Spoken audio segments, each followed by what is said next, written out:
or compromise position. That's why I understand the Israeli government position related to this conflict. They want to help Ukraine, but also they understand their security interest in the Middle East. So until now, I think Israel did a great job. Maya, Maya? Yes. You had their hand raised. I've got, yeah.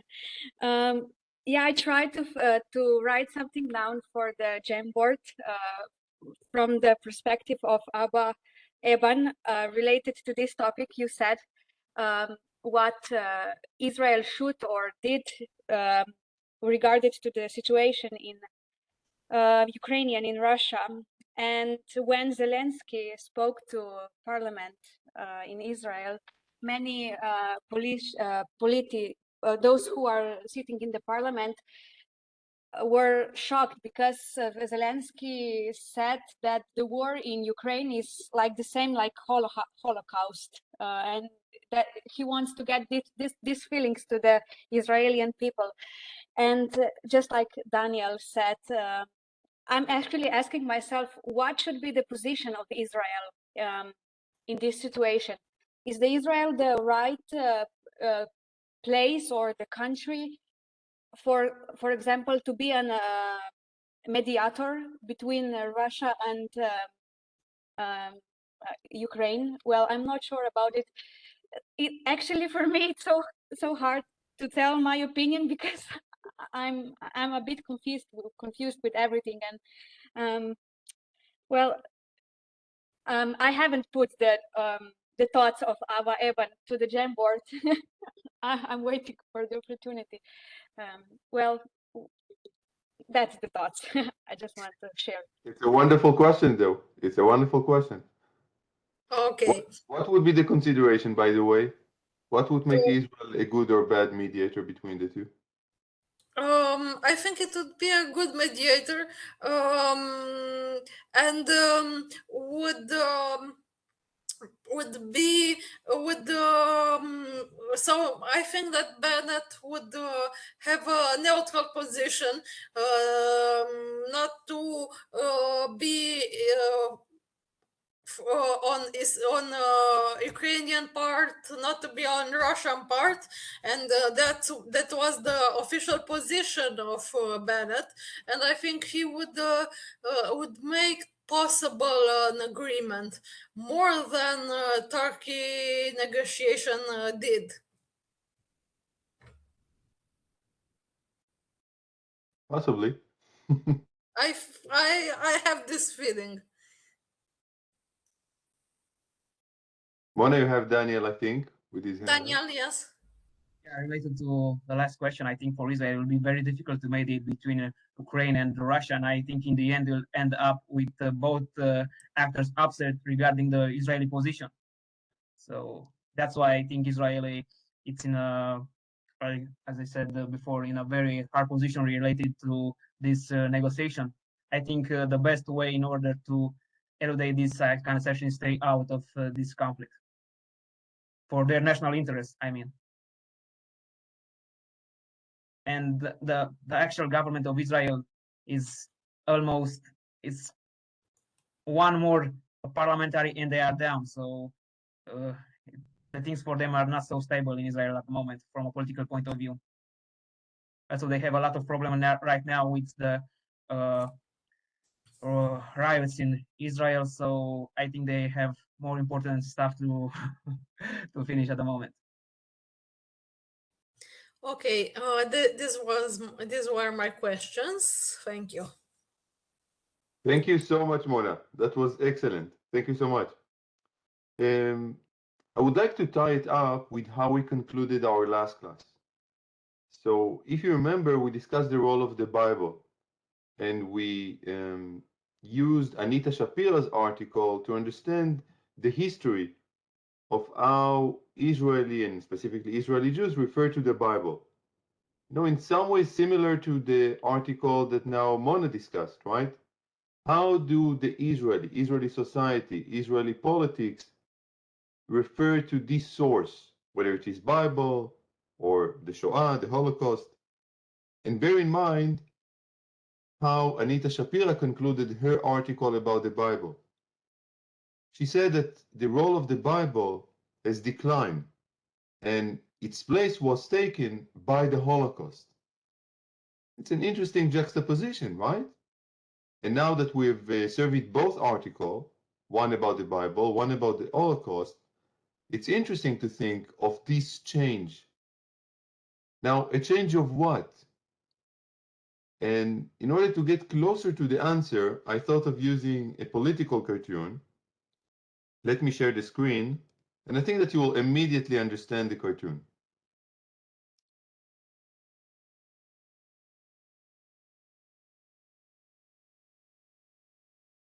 Right, share.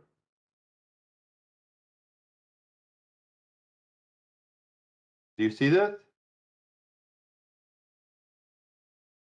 Yes. So I imagine that you can't read the writing on the big man's body, but it's reading in Hebrew. Basically, various slogans in Hebrew that manifest a sense of power on the part of Israel. The title that you see on the left side reads A Problem of Self-Image. And so the political cartoonist is basically saying no matter how Israel is strong, when they look at the mirror, what they see is what?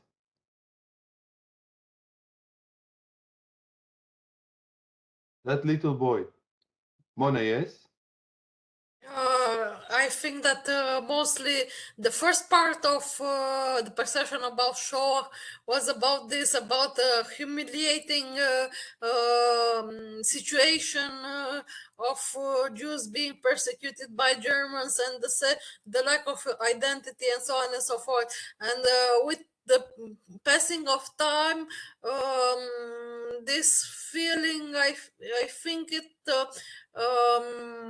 changed, and this is a good thing for Israeli society because this is a trauma for this nation, I think. And one wonders, I think it's an interesting question. To what extent has the role of the Shoah really transformed that much? And in what ways, perhaps, the fear still lingers in one way or another? And bear in mind, when we think about humiliation, annihilation, and catastrophe, in all three cases, there is something to be afraid of. In all three cases. If it's humiliation, you don't want to be humiliated. If it's annihilation, you don't want to be annihilated. And if it's catastrophe, you certainly don't want to experience that. So in all three instances, the Shoah has the possibility to underpin a great existential fear. Now, the poet David Avidan took it to a certain extreme, perhaps, right? That the Israeli self is an existential hypochondriac. You know what hypochondria is, right? That you're always afraid that something will happen to your health. In that regard, it's the health of the nation. You want to somehow make sure that the Holocaust will not happen. So you need reassurances, what he calls safety belts, right? Like you have in your car. Physical, psychological, whatever, in order to avoid the recurrence, the potential recurrence of the Shoah. And have a look at that image. Do you know what we see in that picture? Anyone knows? What is that image? You obviously see airplanes, but other than that, any guess what we have here? Yep, Daniel? These are Nazi labor camps. And the airplanes are? The airplanes are Israeli. Yep. Yep. So that's it's the like picture. sorry, it's like we can talk about some politics of resentment maybe in a What we certain have way. here is Indeed, the Israeli Air Force flying over Auschwitz about 15 years ago. About 15 years ago. And what is interesting is not merely the flight itself. Obviously, too late to do anything, right? It's not like the Israeli Air Force for the rescue. The Holocaust is over.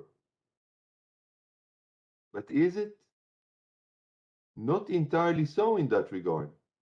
Because in the mindset of many Israelis, it still resonates so powerfully. And it's interesting that this photograph is shown in many headquarters in the IDF.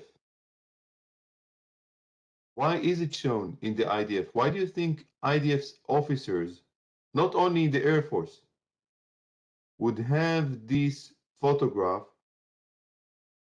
in their place of work? Why would they do that? I mean, it says something about us, right? I mean, the sort of paintings or photographs, any work that we're putting in our own space, whether it is our home or office, it says something about who we are, what we want, what we're afraid of. Why would Israelis do this sort of stuff? What would motivate them to? Christina, yes. Could it be to remember them, no, to have them remember that somehow they managed to rise up again and to be powerful, strong, and that they should never forget that, never let that happen again? Excellent. What is the slogan here? Never again. Never again. Exactly. And the whole idea, not the whole idea, but a major part of the idea of the creation of Israel, the creation of a Jewish state, is under that emblematic motto of never again. Never again will we allow that to happen to the Jewish people. And so in that regard, whether we're talking about the first phase or the second or the third, about humiliation or annihilation or catastrophe, in each and every one of those phases, there is that sense that the Holocaust also provides a justification. Not just something to be afraid of, but something to justify with the very existence of the state. Now, I don't know, perhaps some of you have had the opportunity to visit Israel, to go to Jerusalem, to the Yad Vashem Museum. Anyone had that opportunity to go to Yad Vashem? Daniel, you? Or your hand raised from before? Yeah, my hand was raised before, but I also was in Jerusalem. In Yad Vashem, have you visited? I think only from outside. I was not there inside. Okay, so if you go to Yad Vashem, it's a very impressive museum, and of course, it is dedicated to the Shoah. There is a certain process that you go through. It's historical process from start to finish. And after going through everything, all the atrocities, all the troubles, the extermination, the catastrophe, and the humiliation, by the end of that, you are emerging. It's like a physical journey. You are emerging onto the light. And that light is what? The revival of Jewish sovereignty. And the idea is quite clear. We are here to make sure that never again. But have we succeeded? That's an open question. I mean, I imagine that you can't read the Hebrew writing here. This is something that I took just from a couple of, I think, a week or so, 2 weeks ago. At the eve of the Day of Memorial for the Holocaust, there was a public opinion poll. And the headline reads, a survey. Half of Israelis are afraid of a second Holocaust. Half of Israelis are afraid of a second Holocaust. Now, bear this in mind. Considering the image that we just saw before, right? So the fear is still there. You have the Air Force, you have the military, you have nuclear capability, but you are still very much afraid. You're still worried that something horrible might happen. And so you might readily understand this political cartoon. Okay, maybe the Hamas is not entirely Hitler, but they have similar goals. What does the Hamas want? Death to all Jews. It's not even Israelis in this political cartoon. It's all Jews. But what is interesting is how the US, the guy you see in the middle is Jim Carrey. At that time, Secretary of State of the United States, in charge of foreign affairs. Supposedly, the US is on the side of Israel, right? But you see how it is depicted in this political cartoon. Can you at least meet him halfway? Do you remember how Jabotinsky referred to that? This halfway?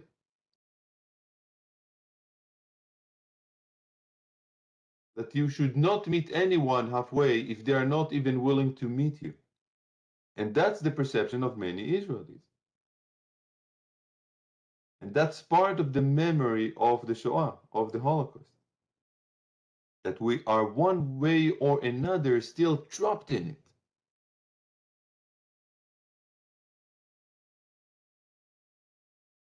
I thought that maybe because it is such an important issue to understand Israeli Jews, that maybe I'll ask you, what is your sense of the importance of the Shoah? For you personally, for the world, for the Jewish people, for Israel, what do you think is the importance of the Shoah? What do you make of it? And it happened so many decades ago, right? Most of the survivors are, as you know, have already died. Do you think the Shoah should matter, still matter? And matter how? How do you think the Shoah should resonate? Should we study it? Should we forget about it, move on? Should we not just study it, but also see how it affects us personally, politically? Should we make it an important part of our identity? What do you think? Maya and then Mona. Yeah, thank you.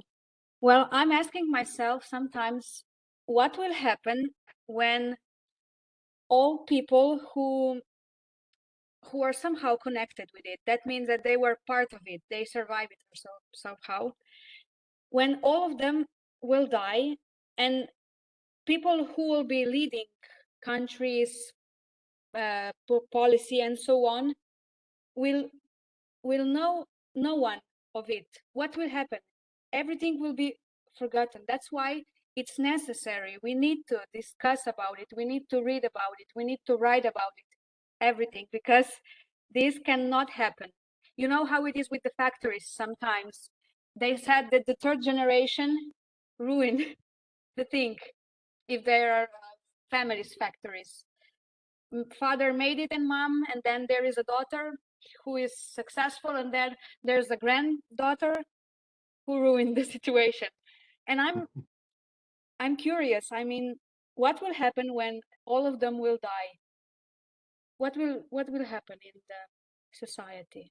You're afraid that it will be forgotten. And by the way, in that public opinion poll, they also asked Israelis if you think that the Shoah will continue to be remembered. And especially among the younger generation, people said that they think the Shoah will be forgotten. But of course, the question is not just if it should be remembered, but how. Remembered how, and what should it mean? Mona. I think Shoah should be studied, should be understood as a horrible crime that happened. And the lesson that we have to learn about it is that one, never to happen war crimes and genocide.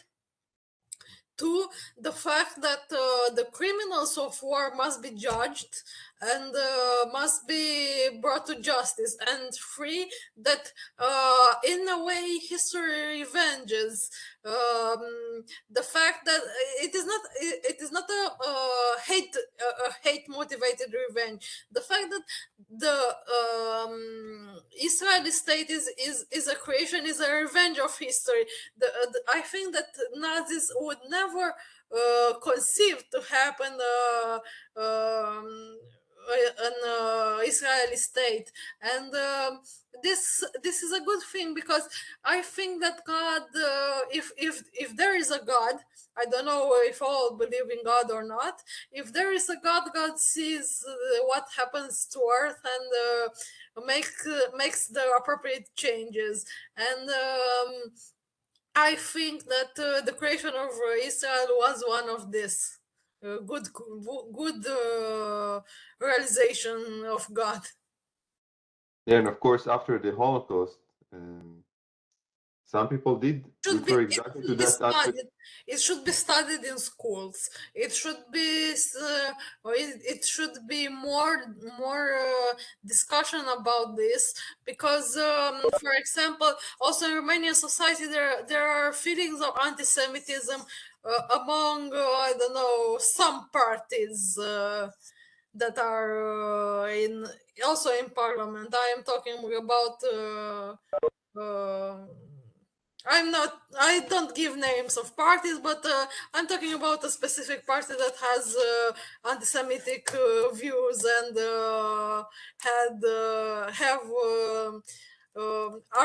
like lambs in the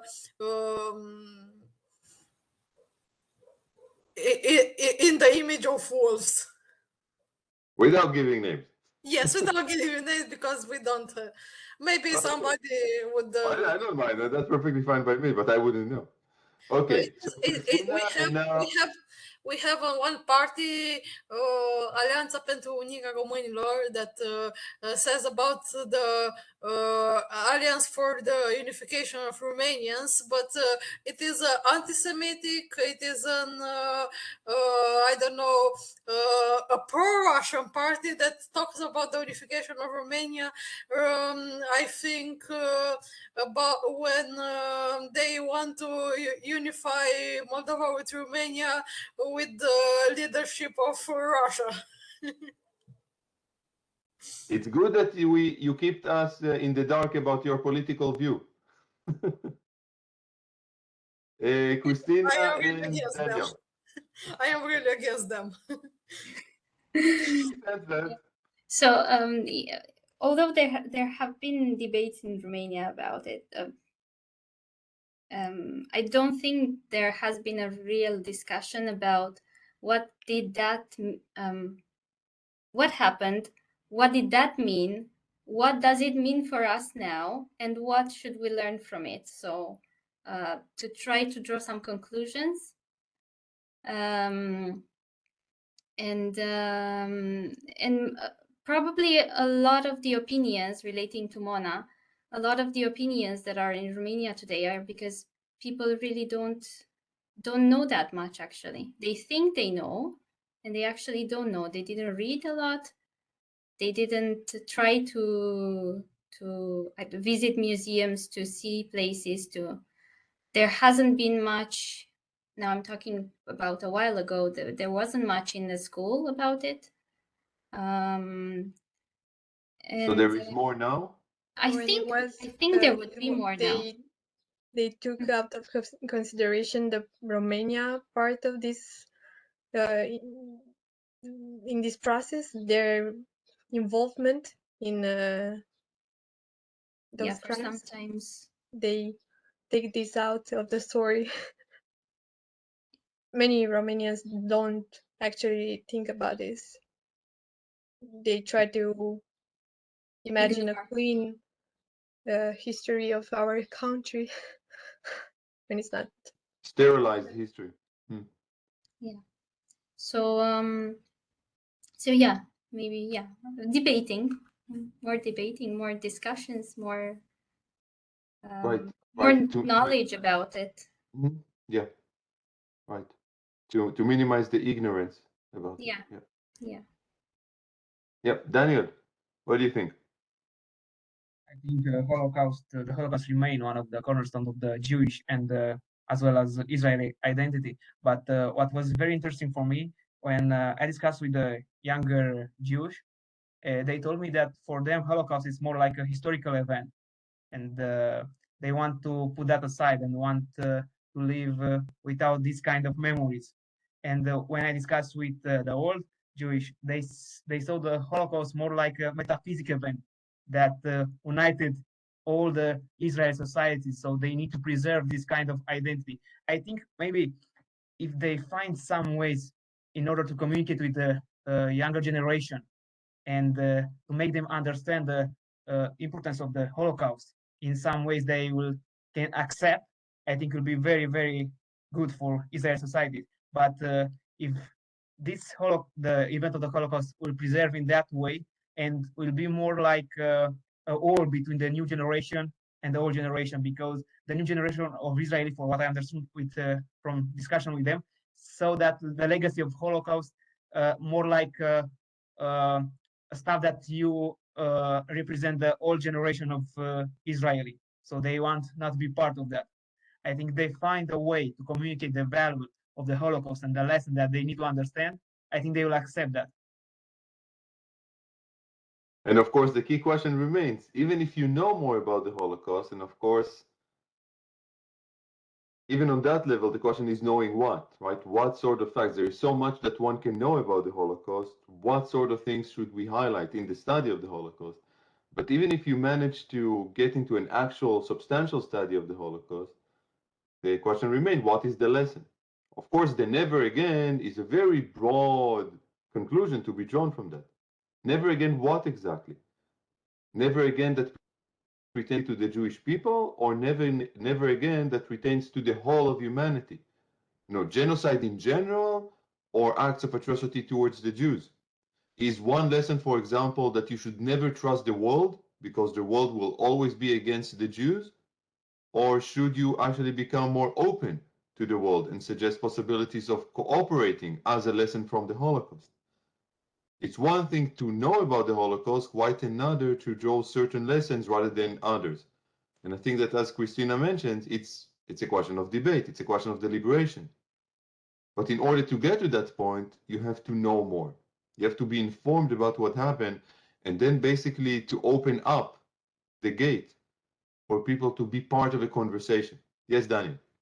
I think the myth of the Masada and the Holocaust point out like the same idea that the Israeli, in the end, will rely only on themselves. So they need to defend, and they are Right. the So only that so one that's who can. definitely one. Absolutely. So that's definitely one conclusion that we can draw. But we also have to acknowledge the flip side of that, which is okay, but was the state of Israel simply the creation of Jews deciding that they want that? Obviously, that would not have happened without the cooperation of the international community. So there's an almost paradox going on there. On the one hand, so much of Zionism and the creation of Israel and the sustenance of Israel is driven by a sense of anti-Semitism. And the Holocaust in that regard is just one instance of anti-Semitism. The most atrocious one, but just another phase in anti-Semitism. On the other hand, it's hard, even impossible, to imagine the creation of the Jewish state without the support of the world.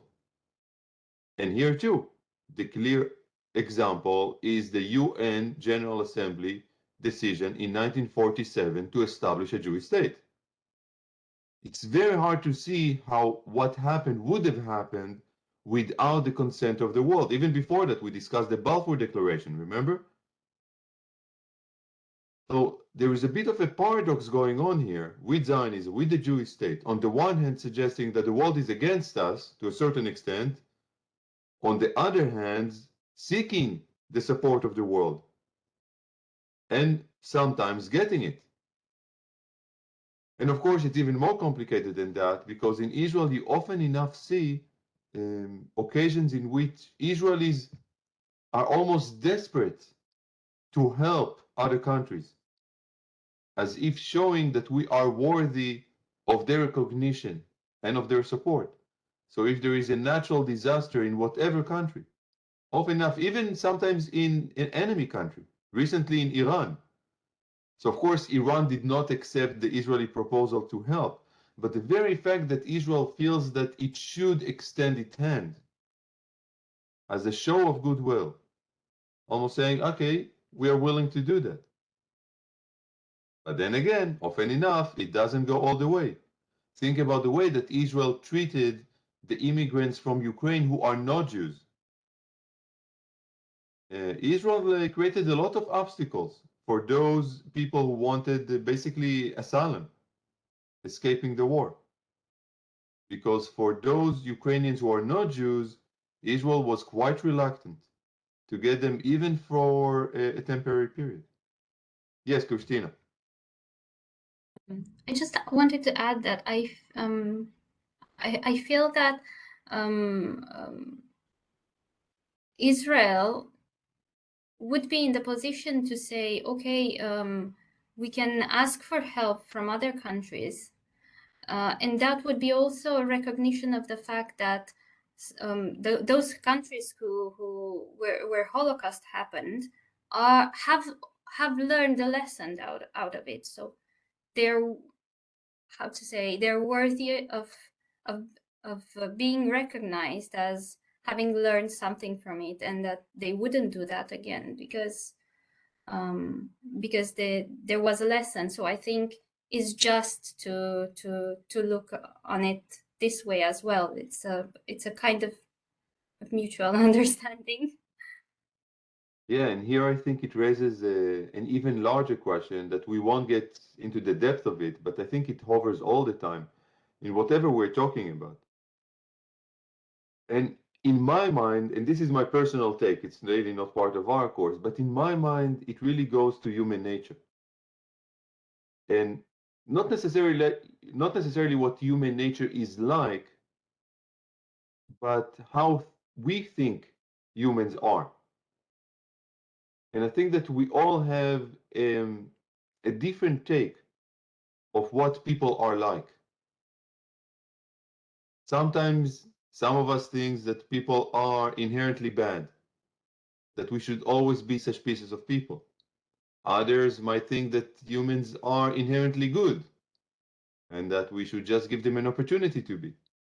And of course, many people are in between. And it seems to me that in so many ways, how we refer to the Holocaust, this very extreme event in the history of humanity, is almost like a Rorschach test. Do you know what Rorschach test is?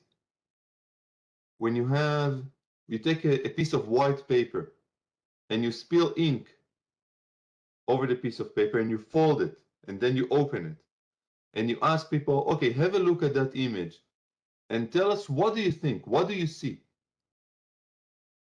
And in so many ways, we walk about life, I think, looking at these sort of Rorschach stains. And the Holocaust is one, very dark one. And I think that the way that we refer to the Holocaust also says something about ourselves, about who we are as people and how we think about other people. For example, the possibility of a change that Christina now mentioned, right? To what extent people and even peoples, nations, can make change for the best. You know what? Maybe before the break, I don't mind sharing that with you. I'll tell you something about. I don't know if this link would work. If not, it's basically a link to my online course about what makes us human And you can readily access that. You know, you don't have to pay or anything. If you want to have a look, you can freely go and have a look. And in that course, I'm basically trying to go through various aspects of our humanity. Try to open, but says page not found. So try the second one. One of them should work. One of them should work. And it should be relatively easy to access the lectures. If you want to, you just have to enroll. You can use your Google, Facebook account, whatever, and you can just go and have a look. And I think it's interesting in the instance of the Holocaust to think about those aspects. So let me ask you just for a moment, you know, let's have a very brief discussion about it, and then we'll take a break. You know, one of the things that I discuss in this course is how our relations to death is unique. So let me ask you, in terms of death and how people relate to death, how is it different from animals? I mean, all animals die, right? But what is unique about humans when it comes to the question of death? Humans are not unique in dying. All organisms die. But humans are different how exactly? Loredana. They either want to be to be remembered after their death, their physical death. Mm-hmm. And also I think they are trying to slow the process of to make a longer life, to slow the process of the body dying. So like Excellent. Excellent. And that is driven by what? that, Daniel? forever in the minds of others, or in Right. So, Daniel, what do you think? Also, when related to human, they also think that it's coming at afterlife. So their action are also motivated by what happened in the next life. Right, there is a notion of the afterlife. That's also different from animals. Yep, Christina. They process the idea of dying, and there is a fear there that there is nothing. So that's a way of they have this they want to have an afterlife. There's this whole concept, a hope that there is another life, a better one, so that it doesn't just end there. Excellent. or if Mona? it ends here, they try There to is the fear of death that animals don't have. We conceive that they don't have this fear of death, and the whole we tend to have and the ancient people had the whole mythology about death and about reincarnation and about god of death and godness.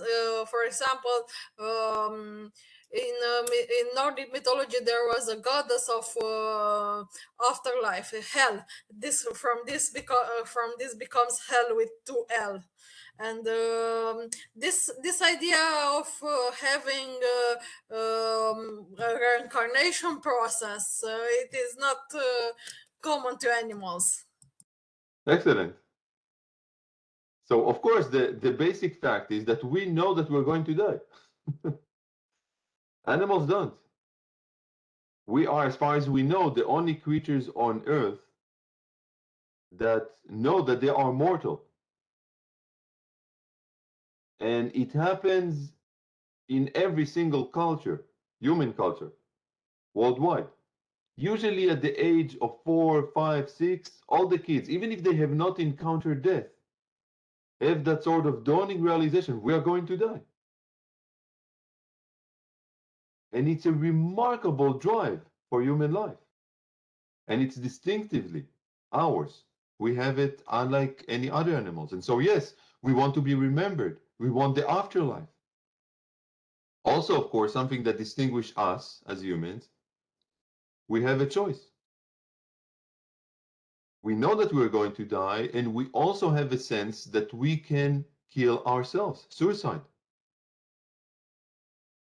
No other animal, as far as we know, has that ongoing realization that at every moment in our life, we can obliterate, we can annihilate ourselves.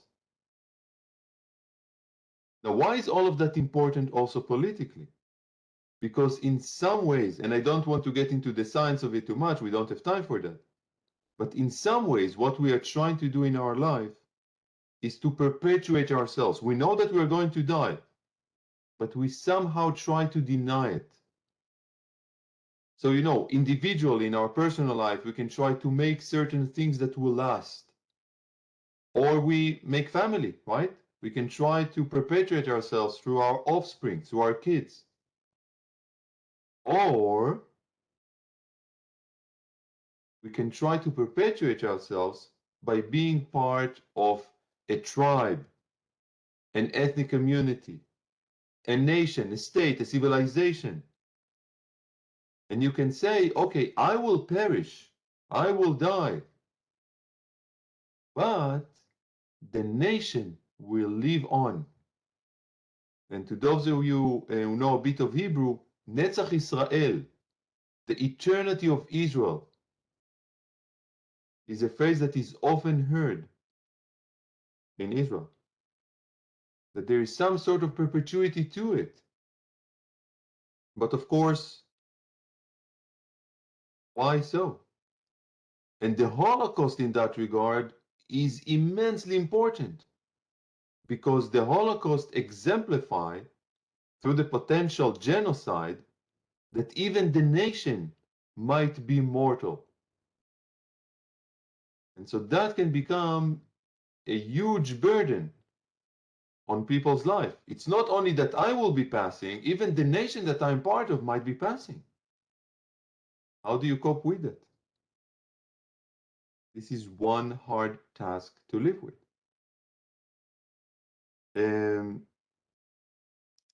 So now maybe before taking a break, I will show you, just this citation. And then we'll take a break. Share. Okay, this is an image. This is an image of Srulik. The one on the right is Srulik. He's standing on the edge just before the 6-day war. And it's something that reiterates again and again in the Israeli psyche. And I thought that I'll show you this and this citation by Shimon Ravidovich. He's a Jewish thinker. And he says that the world has many images of Israel. And he speaks about Israel as the Jewish people, not the state of Israel. But Israel is only one image of itself, that of an expiring people, forever on the verge of ceasing to be.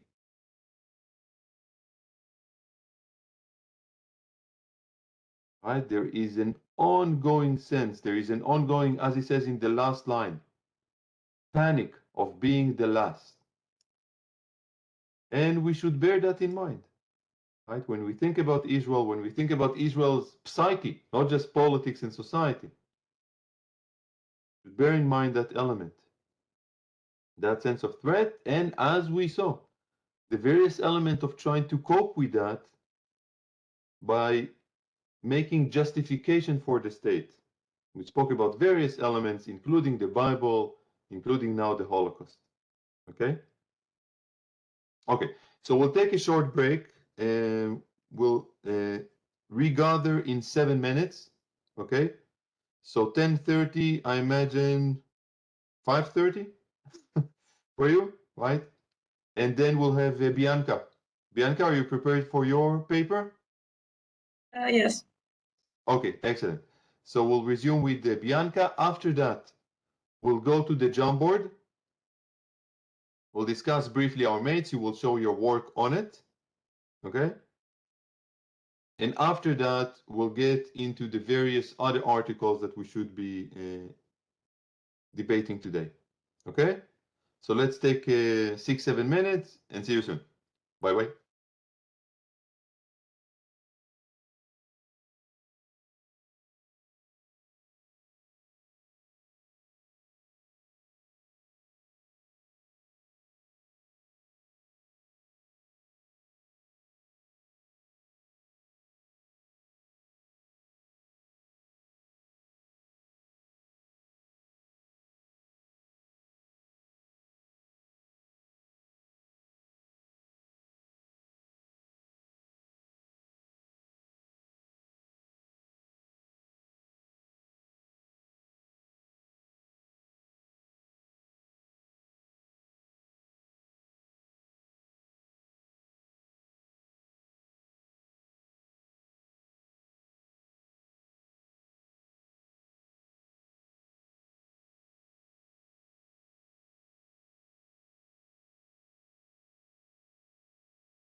Hello.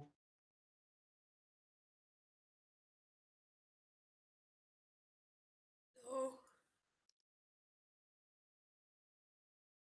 Welcome back.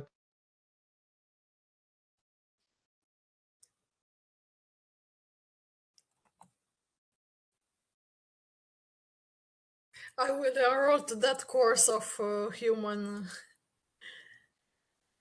You what? I will enroll on that course on ADX. It is nice, I think. I hope you like it. Yeah, let me know. I mean, if you any of you have a chance to get there, obviously feel free to email me, tell me whatever you think of it. I really enjoyed creating this course. It was a lot of work, but it was fun. I never thought that an online course would be so hard to make, but it was. Okay, are we all here? It's hard to know without the cameras on, but I hope that we are. My cam is not working. I don't know why again. Yep, and I see also we got from my note. Okay, Bianca, you ready, right? Yes, I will. Okay. Can you give me access to share the screen because I made a PowerPoint with the main ideas. Oh, how do I do that? Make presenter, I think. Tell me if it works.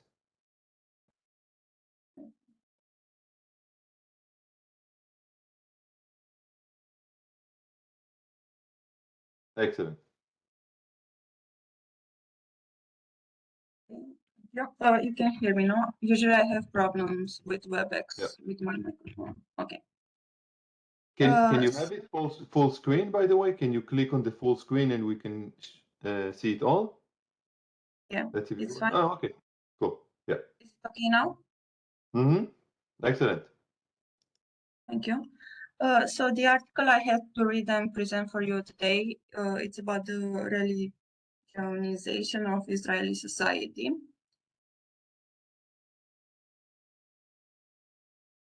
I want firstly to give a definition of this term. This term refers to the process in which there is a strengthening of religious elements in the society. And in Hebrew, the word is hadat. Hadata. Yes. That is religion, so Hadata is more religion. Okay, thank you. In Israel, the term became popular in the context of the conflicts between religious and secular Israelis, and because of the conflicts between religion and state. This conflict arose from two perspectives. From the religious perspective, because of the internal dynamics among the religious communities that which changed.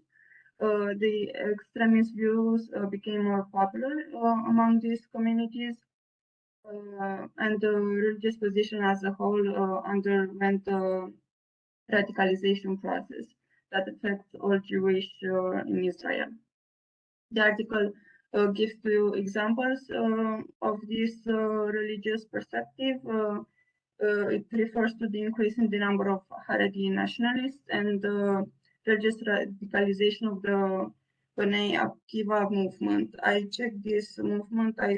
From what I remember, is a youth movement in Israel.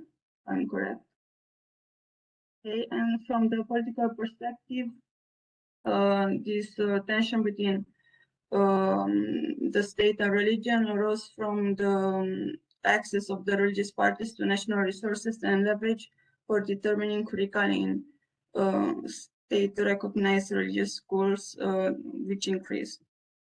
The article offers a series of examples about for conflicts between religion and state. The first conflict that arose was regarding the education of immigrant children in the late 40s and early 50s. This tension arose during the first term of the first elected government.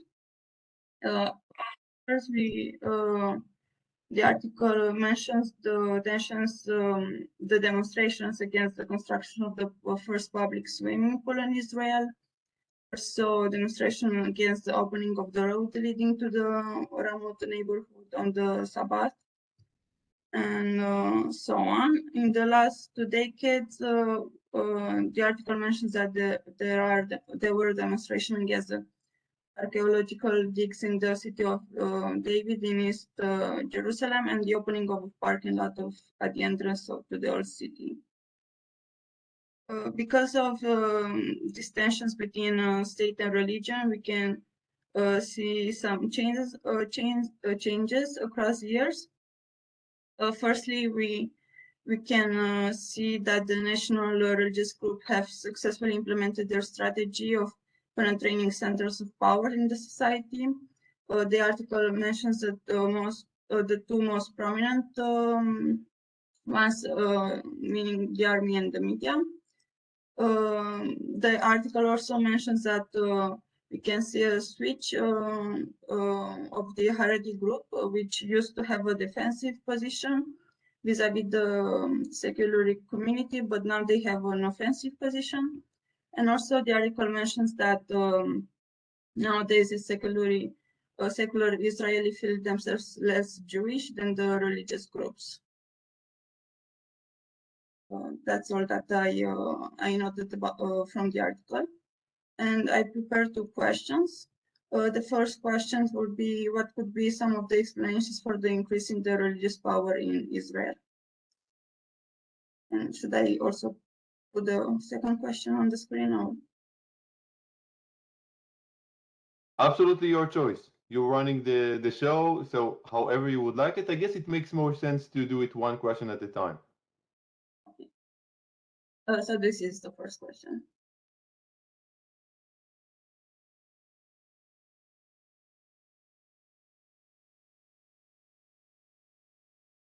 You see people raising their hands. I can see Daniel and Mona. Okay. I forgot to raise. Okay. So Mona and also Christina, I can see now. I'm not sure who was the first one that raised the hand. I think Daniel was the first, but you know, it's your call. Okay, so Daniel, you can be the first one if you want to answer. Okay, sure, thank you. So I think one of the main factors who lead to this increase of the religious power is related to demographic aspects that are now when the Israeli state was founded, it was like just a few thousand of ultra Orthodox, but now we can see like more and more religious adherents because of the rate of natality is very big in that community. So I think the demographic factor is one of the most important. Also, I think that the fact that in the last 2 decades, the religious parties, ultra-Orthodox party mainly, were part of the coalitions of right-wing government. They have also a lot of power in order to increase their capabilities and their policies. So maybe these 2 aspects are related to your question. Thank you. Christina or Mona, if you want to answer. Daniel basically said everything, so there's nothing for me to add.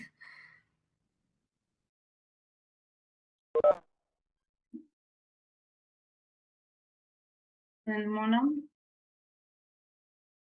I forgot the raised hand before. Okay. Thank you. Should I move on to the second question? Or? Bianca, you are the teacher now. You do what you want. What The Daniel? class is yours. The two aspects that Daniel mentioned, the demographic and political power, were also mentioned in the article as that we can see an increase in the religious power. And that's also what I had noted. in my notebook. Yeah, and the second question, just a moment.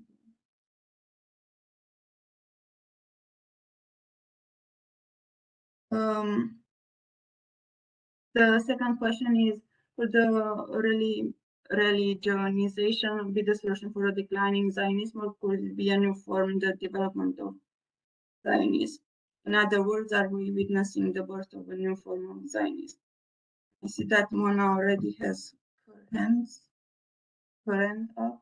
Mona, you can. I believe that a more secular society is better than a religious one. I perceive religiousness not as a good thing because of its limits. This is my own opinion, but I am not a religious person. Daniel? For the most religious people in Israel, and especially for the Orthodox Zionism, is like anathema, because it's just like a secular ideology. So they will never be part of this concept in any kind of forms. But related to the demographic aspects, that related the fact that in the future most of the Israeli population will not be related to Zionists, because the secular right now are decrease the population. I think the Israel society will need to find a combination between these facts, between the religiosity and the Zionists, in order to offer a new perspective related to the identity of the Israelis, in order to achieve a peaceful transition to the new Israel society.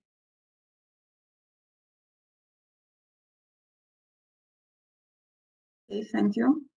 Someone else, or I also, Christina? Yeah, I think there is going to be a different composition of the society. It will be composed of differently of the between the groups, and so there will be a need for another way to relate to the state and to the state of Israel. And now I'm being a little bit influenced by what I read for today as well. So yeah, that's what I think. The tribes, right? Yep.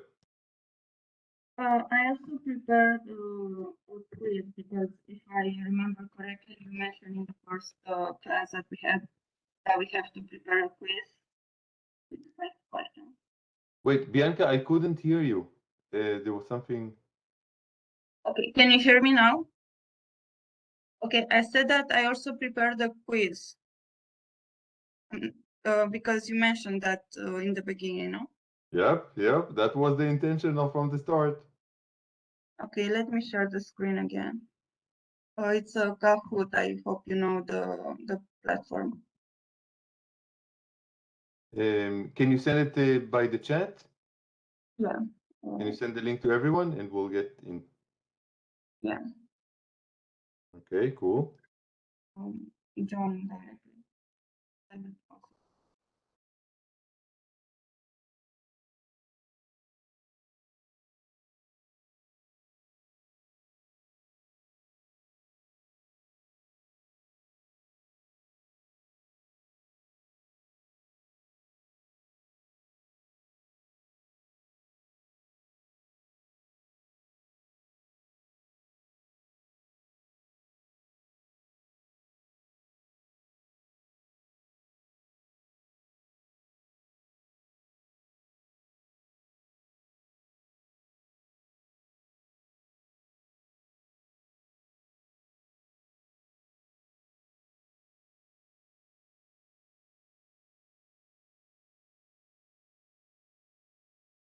Should we do something after we get in, or? There are only 3 people until now. Oh, okay. Come to log in with the link, or you can go to kahoot.com and this game. Bianca, it's very hard to hear you. Wait a second.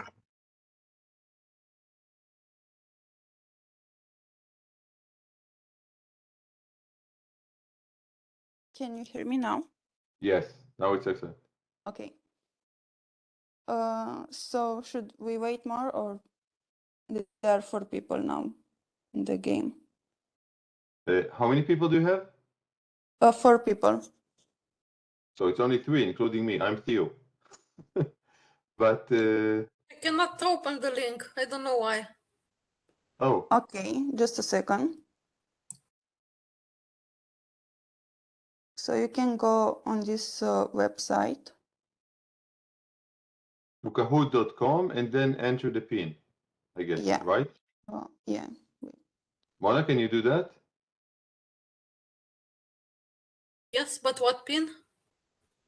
You have Just it a on the sec. screen. 9387394. Oh, it's another one? Oh, sorry. So Bianca sent another pin.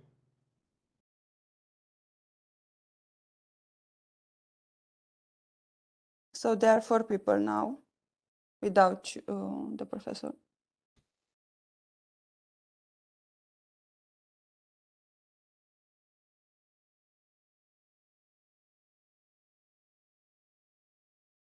Okay, I think I'm not sure how many people we are in the meeting.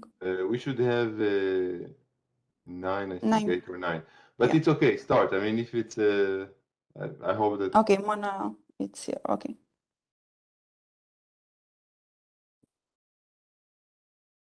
I mean,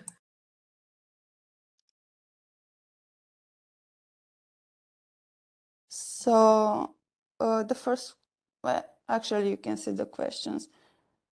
You There's can share your screen with us. you can't see my screen. No, we can see the PowerPoint. Ah, wait, sorry. It says time up. Great try. You're on the podium. I thought you could see. Can you see now my screen? Yes. Can you now see we the can. Yeah. website? yes, Okay.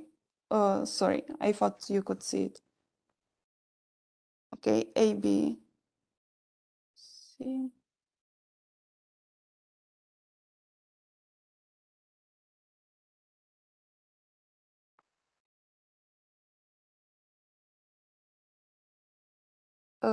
Here you have to choose two answers from the 3 answers given.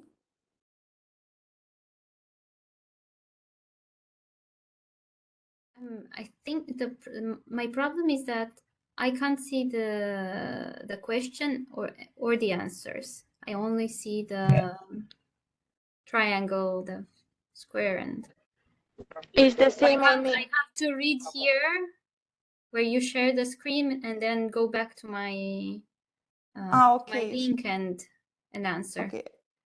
Yeah, that's the problem because we don't have enough time because it's working very slow.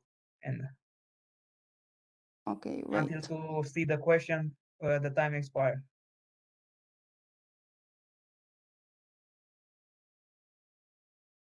Okay, I will do it from. Sorry for this. Oh, it's fine. No worries. We're learning new stuff. Okay, so I need to read the question and the answers also for you to answer.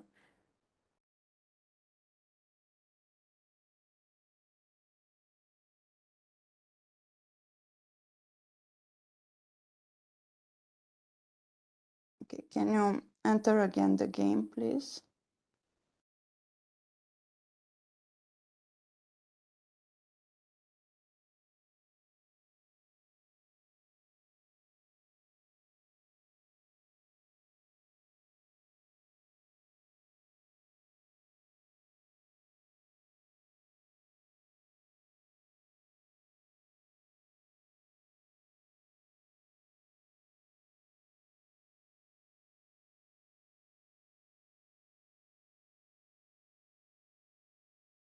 For me, it keeps on saying that I have to reconnect, that I'm disconnected.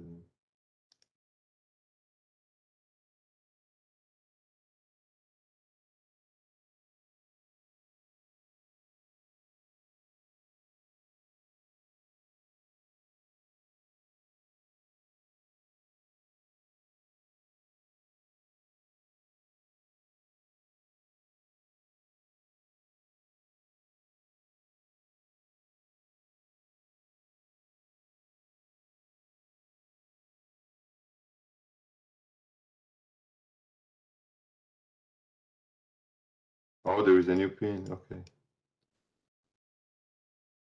That's right.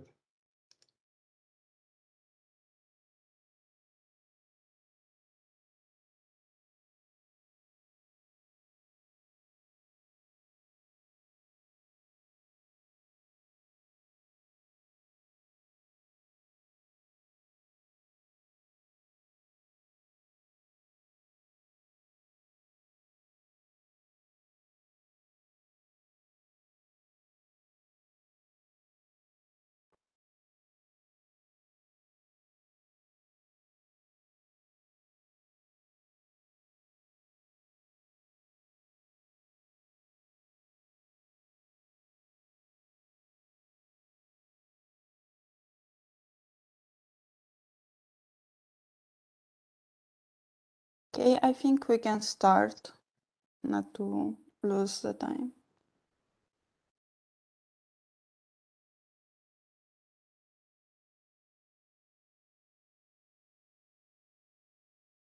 Okay, so the first question is, how can we define religionization and what is the Hebrew word for it? The first option, process of creating regions for Jewish people, process of relocating. Okay, I see now the problem because I'm also logged in. Wait. I will increase the time for.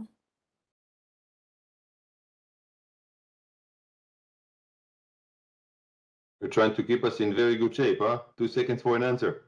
No, it's 10 seconds. Yeah. Sorry for that. We can just drop it and.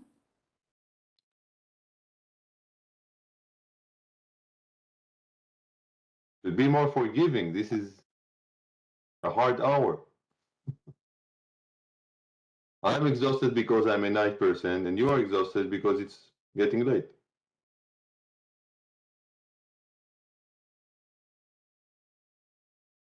So we are tired person. Yep. I usually go to bed 2 a.m., even later.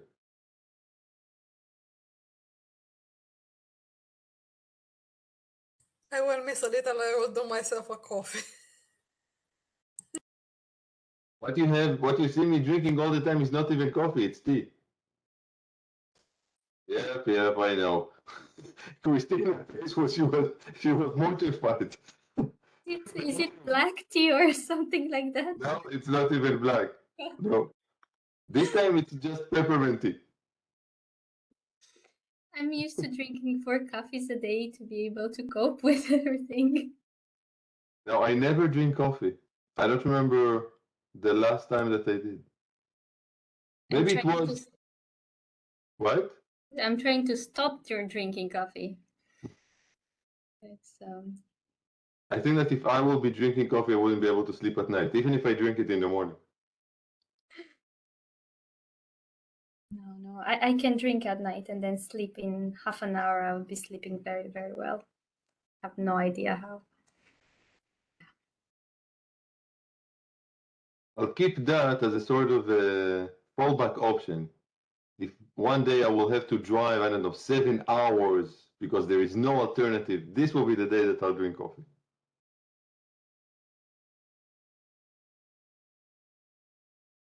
Okay, Bianca, what do you think? We should move to the next or?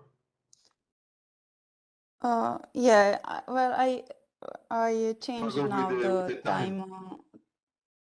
Sorry. You struggle with the time, trying to change the time? Yeah, I did change it, but we can skip the quiz. I can show you the questions straight away. It's easier. Sorry for that. I didn't think No, it's okay. about. It's okay. Don't be embarrassed about that. That's very cool. You tried, and it works for a bit, and that's good enough. But I can share you also the answers, just like to see which questions I prepared. Your choice. Yeah, I will just share the questions and the answers also. I'm not sure if you can see now the questions. Yes, we can see it on the shared screen. Yeah. We can So see my it all. first question. You can see it also with the correct. Okay. So the first I like the Hebrew question. version, the Manishma. Manishma in Hebrew means, do you know? Wait. No, I don't remember. I look for. Manishma means how are you? That's Yeah. the blue answer. Yeah. Okay, the second question. Boker Tov is simply good morning. Boker Tov. Boker Tov is good morning. Boker is morning. And Shalom is good afternoon or hi. Shalom is hi, yeah. Or peace.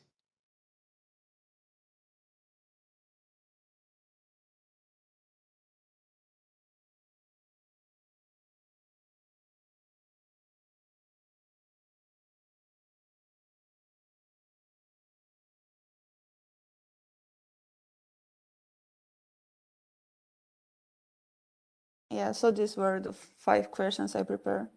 These are excellent questions, Bianca. Excellent questions. Thank you. Too bad I couldn't manage to fix the quiz. It's all trial and error. Not just in presentations in Kahoot, in life.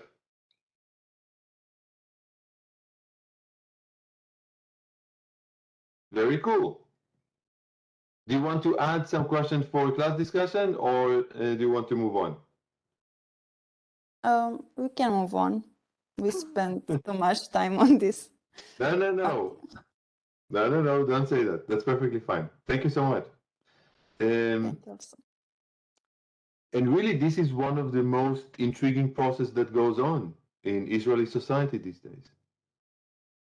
Because if we go back to the history of Zionism, and I hope that you remember our first substantive class, right? We discussed the history of Zionism, the history of the Jewish state.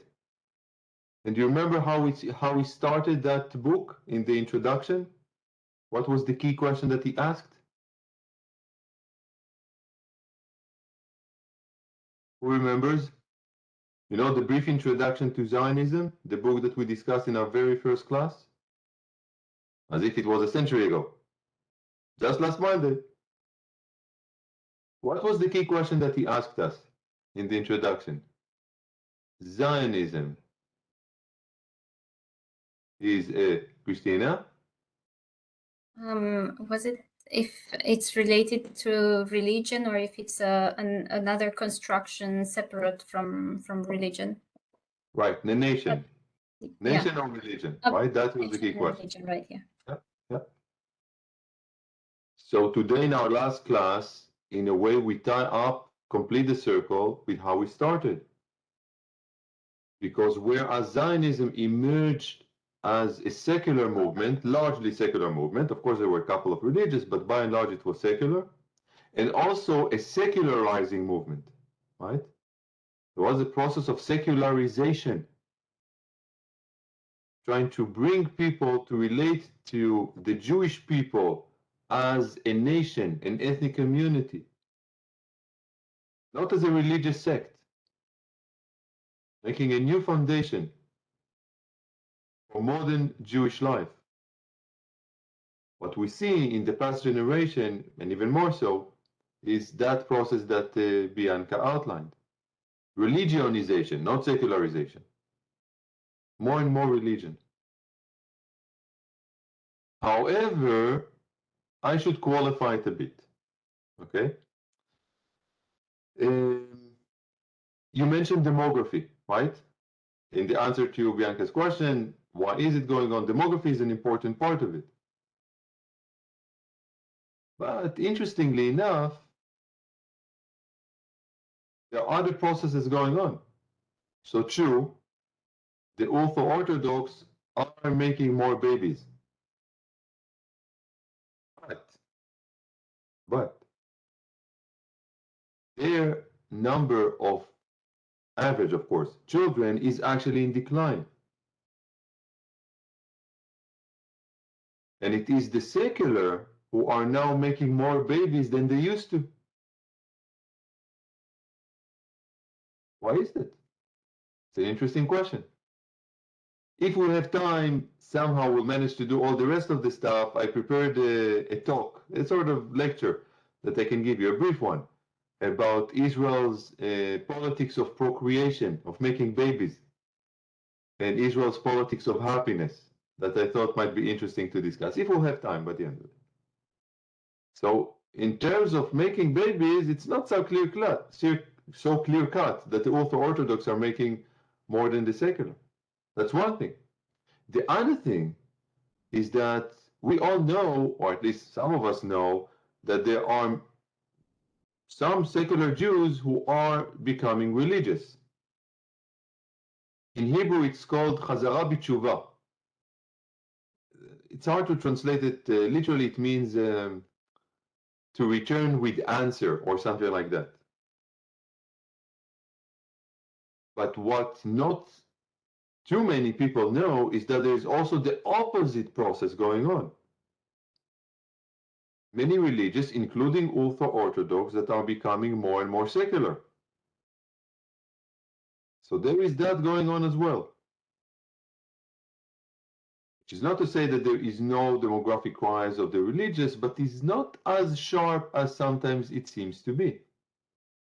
Also, in some ways, not all of them, the public space in Israel these days is more secular than it used to be 20, 30, 40 years ago.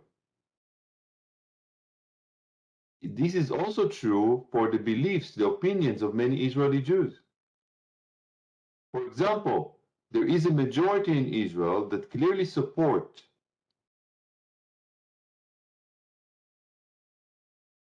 distancing from the Rabbinate Institute, the highest religious institute, when it comes to personal affairs.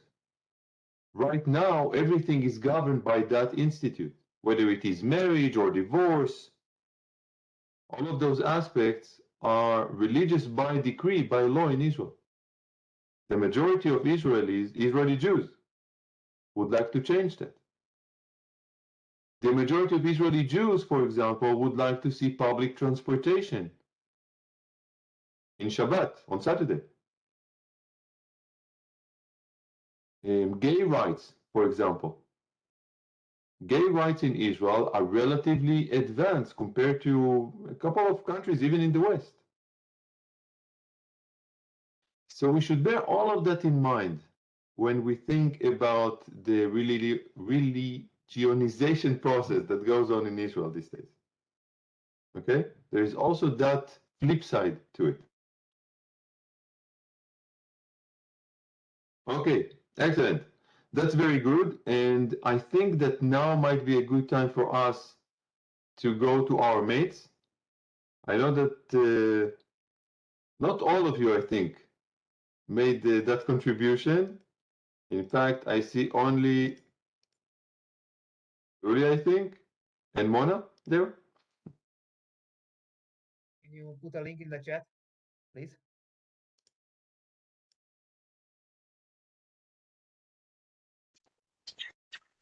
I don't think I put the test on the assignment very well. I'm afraid I was a bit wrong with what I wrote there. Okay, let's go through it and see. Okay, I shared the link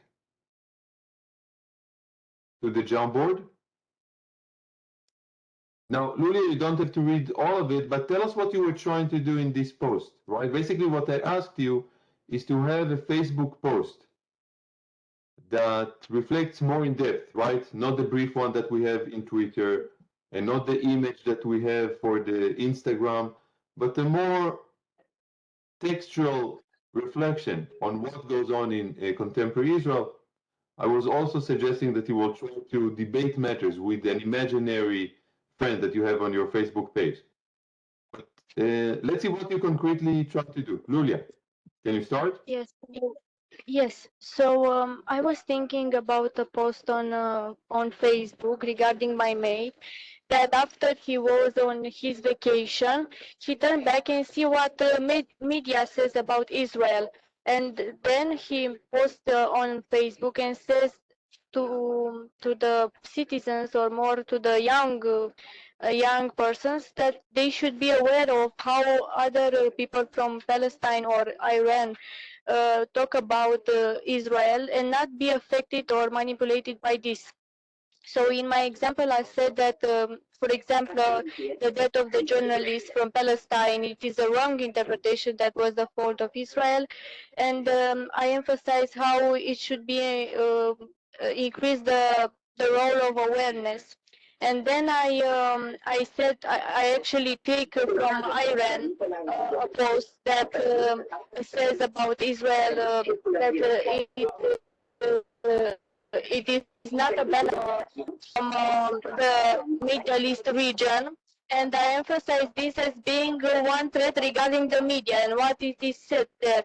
And I, I also have regarding an opinion from USA that supports. I think that you were cut off. Yeah, we have had two different opinions.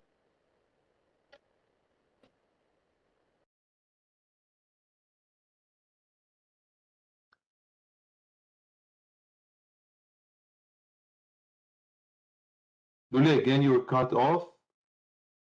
I cannot hear you. A bit of noise before, so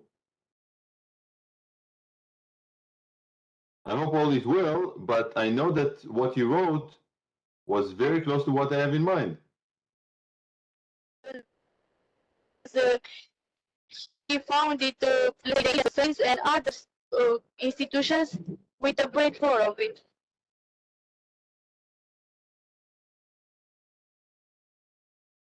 Can you heard my part, what I said?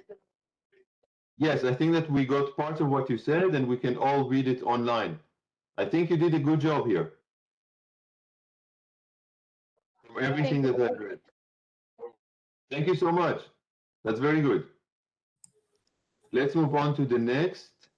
And I think we have Mona speaking on behalf of Sarah Aronson. Yes, I wrote about the idea of about the fact that she would be proud of what the forefathers have accomplished, and I wrote about the problem of the fact that enemies won't accept the creation of Israeli state, but it's a reality that cannot be wiped out. And I wrote about the problem of terrorism and the fact that terrorism is affecting Palestinian peoples because also the Palestinian peoples, because many Palestinians lost their lives in terrorist attacks and suicide bombings. And I wrote about the fact that the struggle against terrorism is a path of liberation for the Israeli society, and this path has to be done with appropriate intelligence and military intelligence weapons, and the main idea was a campaign of communication of this intelligence agency to Palestinian people that the terrorist organizations are not their liberators; they are enslaving also the Palestinian peoples with a cycle of violence and murderous behavior. And I wanted to point out the fact that it has to be more communication between the Israeli institution and Palestinian people in order that they to collaborate more with the intelligence organizations. And I wrote this because Sarah Aronson was intelligence professional, and she would know better how to deal with these facts. Excellent. That's very nice. Basically, an attempt to go after also at least the hearts and minds of the people involved, right? You're trying to somehow think of ways to persuade them to distance themselves from certain organizations. Very interesting. And well done. Thank you so much, Mona. And now, who is on the fourth slide?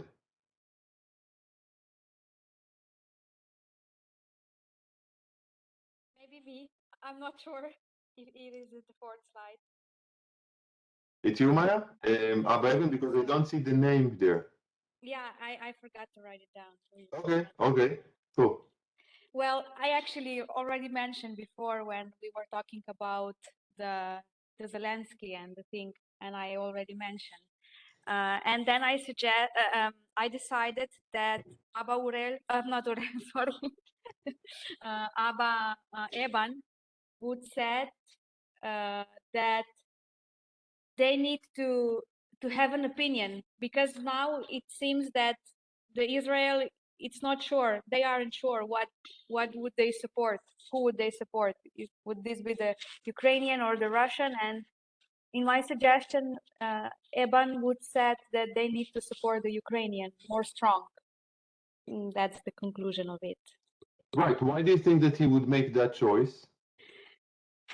You know, because in the past, when Israel needs support from the foreign countries and so on, they could count to United States, and to others who help them and support them, and that's why. Yeah. So he would see parallels. You're basically suggesting between the state of Ukraine and what Israel was trying to seek before. Can you repeat the question? Sorry. He would see a parallel, an analogy between the state of Israel and between the situation of Ukraine at that position. Yeah, that's right. Yeah. Of course, as we mentioned before, there will be the diplomatic and security consideration of not alienating Russia too much. Yeah. Exactly. I wonder if Russian and Ukrainian was two of the languages that he knew. Habibi. Okay, very cool. Thank you so much, man. Now to Christina. Wow, this is small font. Yes, no, I've been struggling to make it bigger, but I don't know. I don't know how. Technology is posing a problem for me today.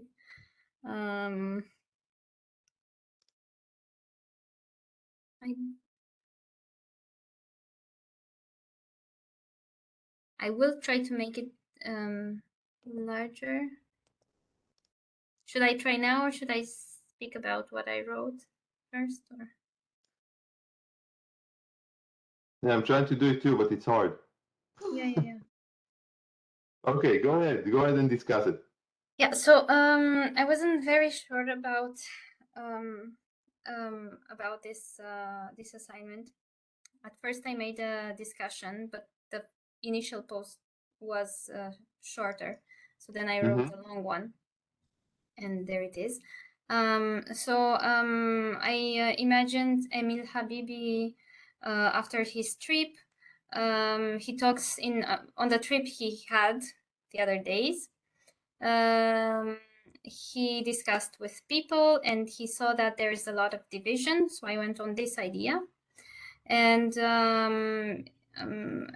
he's talking about what happened in the meantime. Why is the society so divided? And he says that he was working in order to his work, along with some of his colleagues, was to try to make some kind of peace.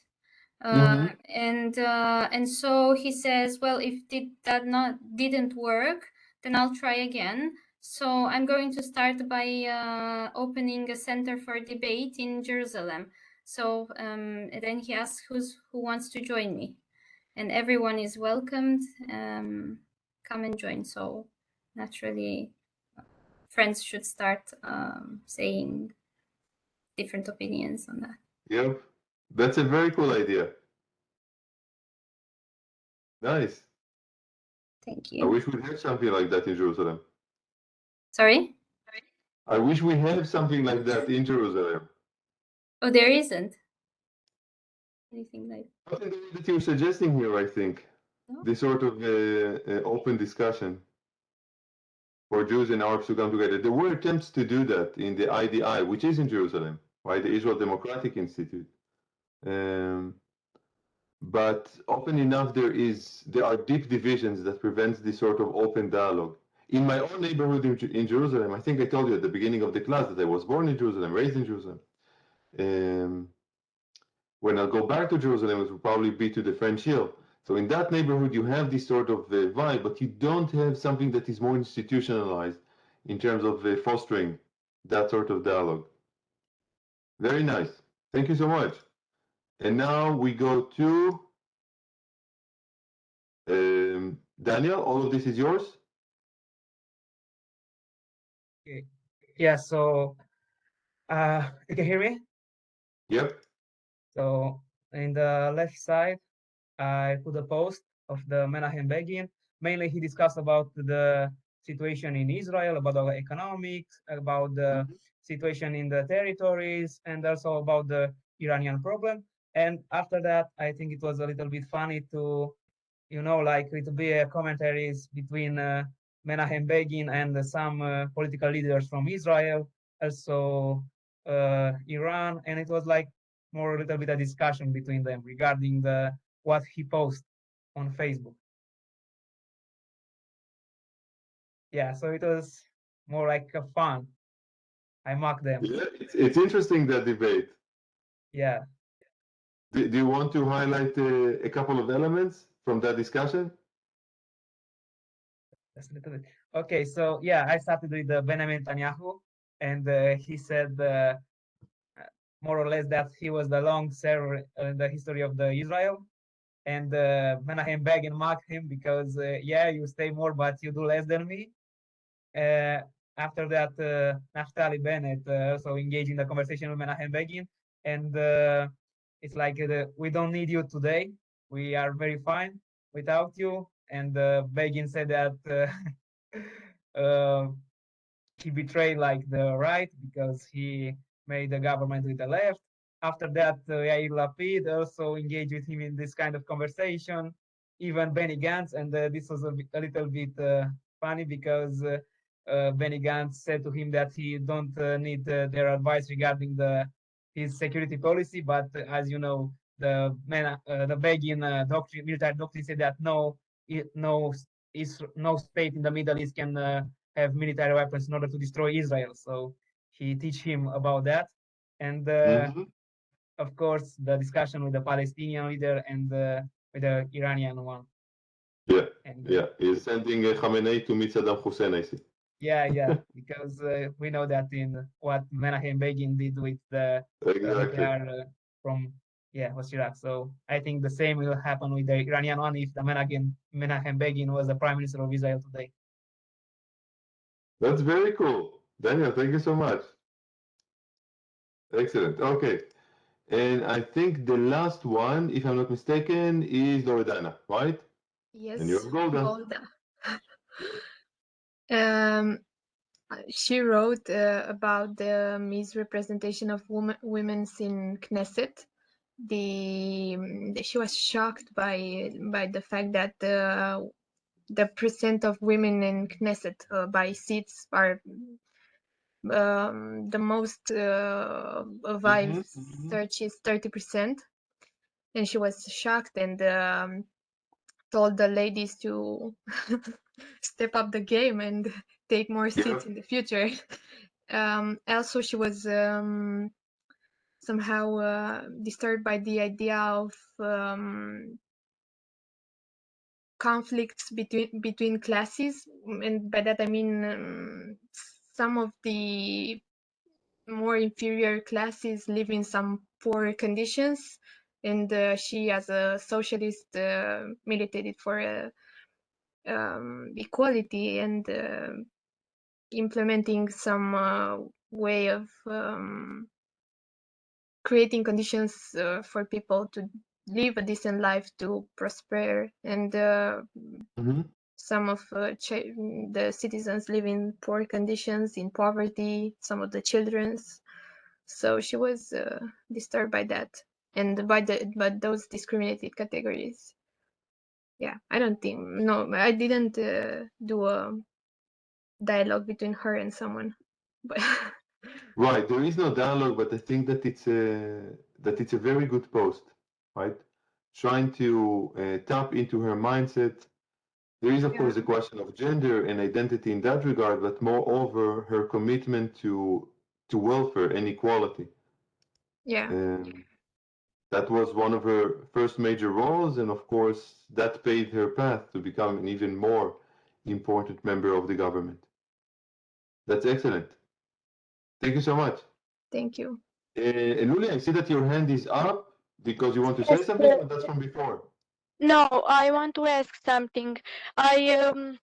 I was thinking about a question regarding what Mona says with enhancing cooperation regarding countering terrorism with the Palestinian people. And my question is, how can we do that since Hamas is a threat to Israel? I mean, they are not on the opposite sides, always have been like this. It is possible, something like that? I was saying that the Palestinian people should ostracize Hamas and other terrorist organization, and should the people that are not inside this organization, or also that they are inside this organization and can be infiltrated there. But how can support that? Because they always, I think it's a huge problem in the press, of course. Let me finish, please. In the press, of course, because a lot of Palestinian supports those kind of organization, mostly because they hate so much everything that is related with Israel and encourage these types of actions. They don't see it as a threat regarding public opinion message. Well, I was proposing a communication campaign, so they should be made aware that this organization are not their friends, and But they are Palestinian. I mean, they will only see it as a Palestinian organization, and because they saw Israel and everything related with the threat, I think it's not something possible. well, it should be tried, I think. I like the debate, Yes. and again, I think it goes Thank back to you. what we This is said. what I. Excellent. Excellent. And again, I think this is a very important debate, and it goes back, in my mind at least, to the different ways that we see people, right? The extent to which a change is possible, especially when it comes to the mind and hearts of the individuals. Yes, And minds and people hearts actually can be change their conquered. political views and act. Again, Mind, Mona? yes, sorry. Minds and hearts can be conquered, I think, and it should be a more activity on this, and I think that this is not bad manipulation. I think this is good manipulation, but it is necessary. They to achieve to understand this. I think. Yeah, and of course the terminology here is indicative, right? I mean, speaking about conquering hearts and minds or winning hearts and minds, as if it is a battle, right? And you're saying it's good manipulation, but of course, some people may raise the moral question of whether any manipulation can be considered good. It's an important topic to engage. But look, we'll leave that aside, and maybe we'll re-engage that later on in relations to our resumed discussion of the various groups within Israel itself. Now we'll take the longer break. We'll meet up at, say, considering what we have, in 15 minutes, okay? Let's take 15 minutes break. After the break, we are going to discuss Ruby Rivlin's speech, okay? And Nissim Mizrahi's article. We'll do that. Both of them, I don't know, a bit more than half an hour, I imagine. Maybe then we'll take another brief break, and then we'll have two papers, I think, right? We have one by Christina and one by Daniel. True? Okay, so let's take 15 minutes break. See you then. We'll go and visit the speech by Rivlin. See you soon.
Hello.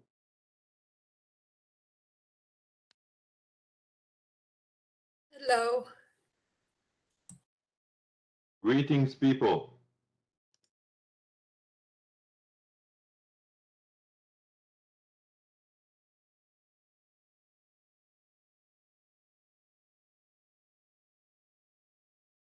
Welcome back. Are we all back? Let's see.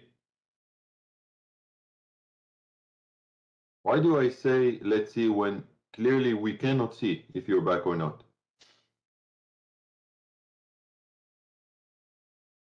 Is it also part of the thing during COVID when you turn to online teaching? Were most students with their camera on or off? What?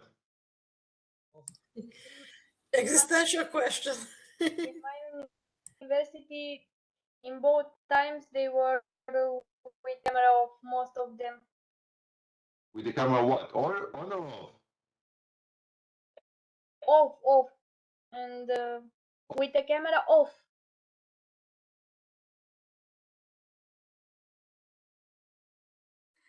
The camera turns suddenly off when there are questions.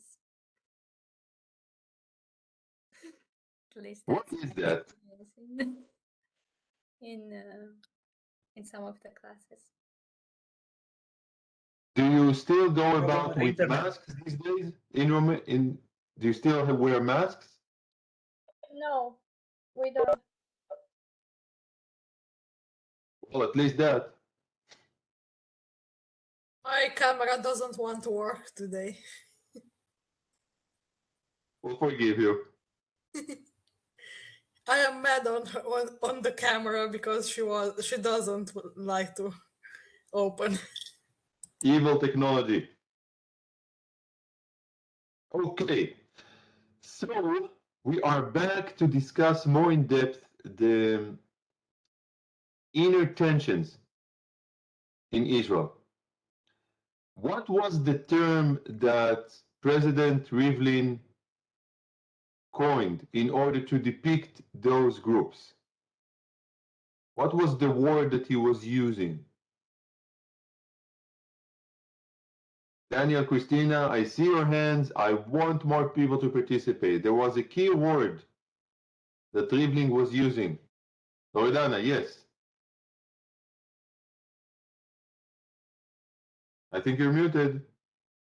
Tribes. He used Tribes. tribes describing this. Exactly, tribes. He was calling those different groups tribes. And before we get into the actual groups, why is the word tribe so important here? Do you have a sense? Why tribalism? What's going on here?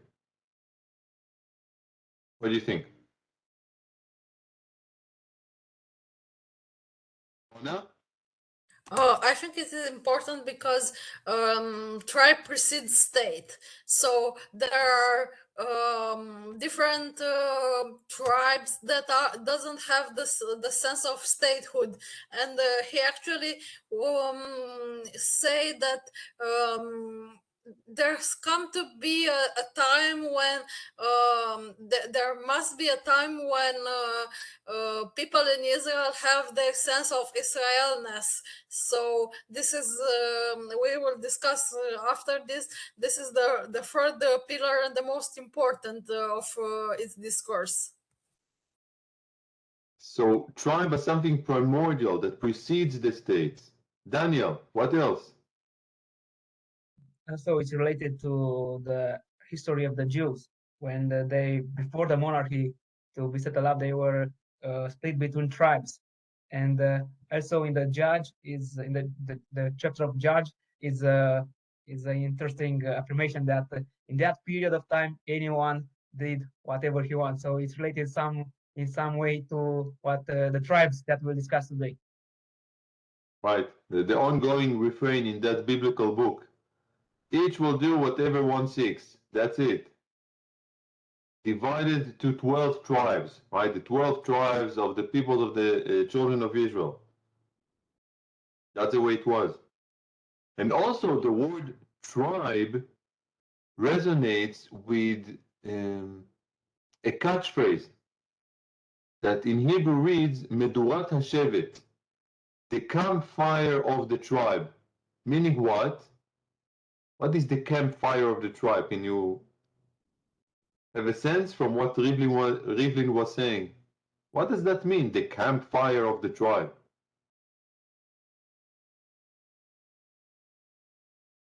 Christina, what do you think?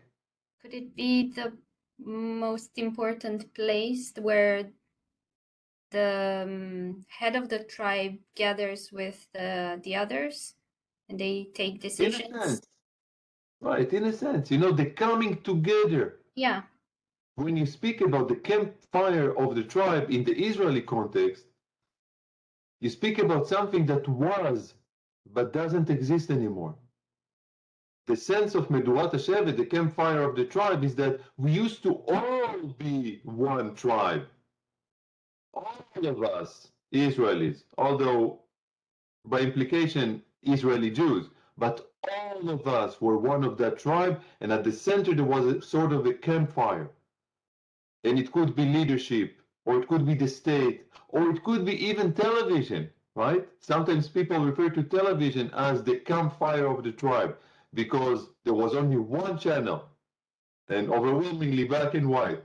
And people would sit at the very same time. It was, I still remember that it was, 8 p.m., then it was to 9, then it moved back to 10 p.m. But in any case, you have one TV show, news in particular, that everyone, 90% of the people at that hour, tap into the campfire.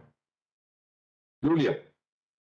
I was wondering if can be interpreted the campfire of the tribe, the Shabbat tradition, because it is something centered, and every Jew it is a celebration in every week. So I was wondering if it's even a positive correlation possible. In terms of the practices, yes, usually during the Saturday, Yom Shabbat, Israel is coming to a certain halt, right? Not completely, but this is, of course, the day of sabbatical in the Israeli weekly calendar, right? So there was a sense, bless you, Daniel. So there was a sense overall that people are coming together around that bonfire, in the campfire, and they are one people. We are one people, one tribe.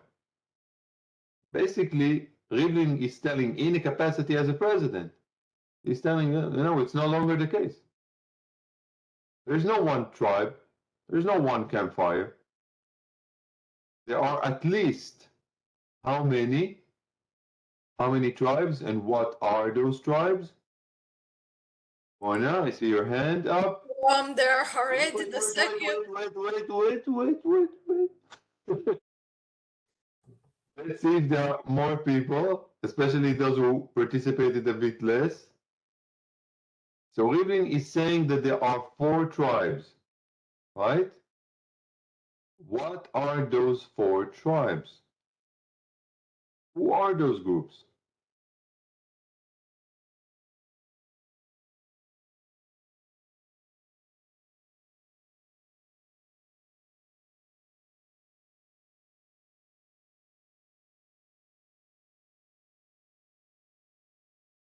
Yeah, yes. Yeah? Okay, well, I need your help. I think he said that these are Arabics. Arabs? Arabs, 35%. No, it's about 20%. 20%. Then there are Jews with the, those who are there, Israelis one. In any case, we're talking about Israel, right? So we're talking about Arabs, Jews. Yeah. He mentioned something related to the religious. Right. So there are national religious Jews. Oh yeah, okay. Yeah, right. I need your help now. So Arabs, national religious Jews. We have 2. Lulia. The ultra Orthodox, The ultra-Orthodox, right? 3. And then, which is the fourth group? Anna? Secular. The secular Jews, okay? This in Rivlin's discourse, in this speech, which was later renowned as the tribes speech, is basically saying we have basically disintegrated to a large extent, into 4 tribes. They are not in equal size, but they are substantial. It used to be the case that one of those 4 groups was dominant and the others were just minorities. What was the dominant group?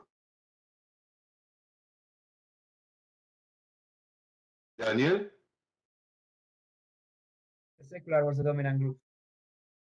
The secular Jews were the dominant group. Right.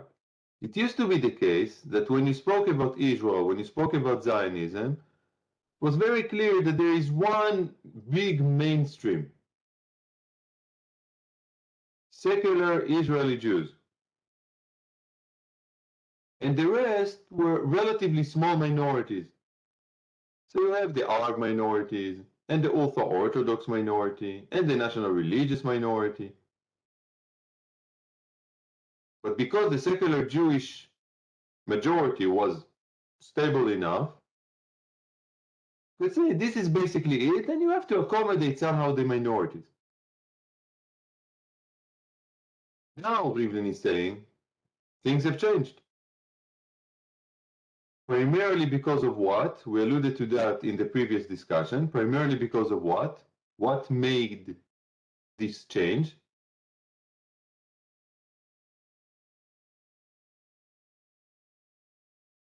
Christina? The change in demographics. Right? Demography, exactly. Demographic changes. Now, those demographic changes did not completely change the picture. In terms of relative size, secular Jews are still the bigger group, but they are far from being an overwhelming majority. So it's less than 50%. And so you have the ultra-Orthodox that are increasing in size. You have the national religious who are increasing in size. You have the Arab minority that is increasing in size. Now, Friedrich is also suggesting that there are other cleavages in Israel, right? It's not just those 4 groups. You can think of other categories of social groups in Israel.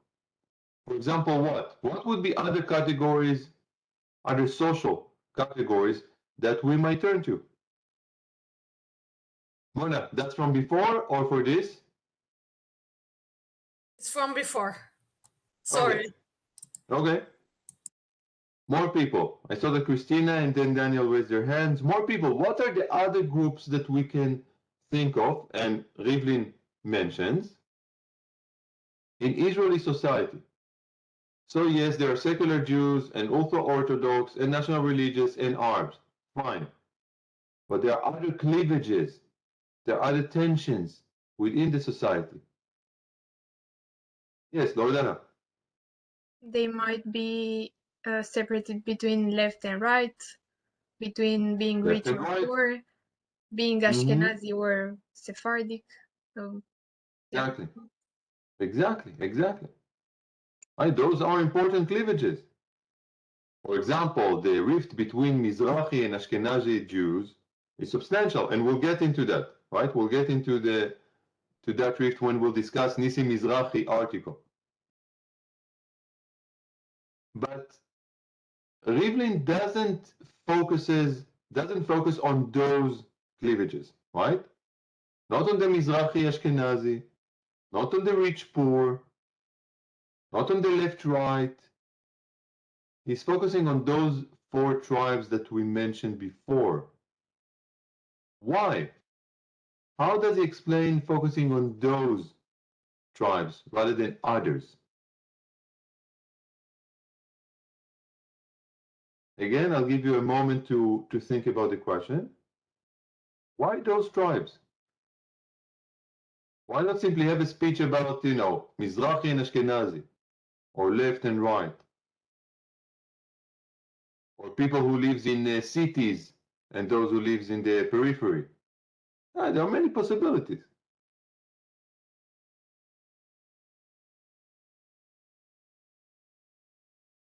Now, why? Believe that these are the most large tribes from the Israeli society, and those who are more that the cleavage is more is bigger than the other cleavages. I think the latter more than the former, right? Not necessarily large, because if you just turn to, say, left and right, there are obviously more people in the right, or even presumably in the left center, than say, the proportion of Arabs in Israel, right? Because it's roughly half and half in Israel today. But deeper in what sense, Christina? In education, they are educated differently, so their values don't meet anywhere. They grow up with completely different values and Right, exactly. He emphasizes the aspect of education, the educational system. What does he say about the educational system in Israel? What do we have in Israel? How is the education system works? Daniel, did you raise in that context? Okay. What do we have in the educational system? So I raised in the context before, but related to the question now, we have in Israel like a secular and also religious educational system. Not just that, but as Christina was suggesting, basically 4 strands of education. You go for one or the other. If you are also religious, the also Orthodox, you go to that system. If you're national religious, you go to that system. If you're secular, you go into that system. If you're Arab, you go into that system. So from a very young age, you are being taught in a certain setting that is enclosed.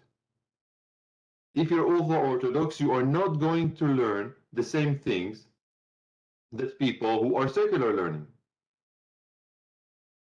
For example, there was a huge debate about whether or not the ultra-Orthodox should have at least some sort of core curriculum. For example, including some aspects of mathematics, maybe English. Ultimately, none. None of that actually happens. And so what you end up having is people who are being raising up in a system that cultivates a very distinct way of looking at the world and themselves, thereby creating this sense of tribalism within Israel itself.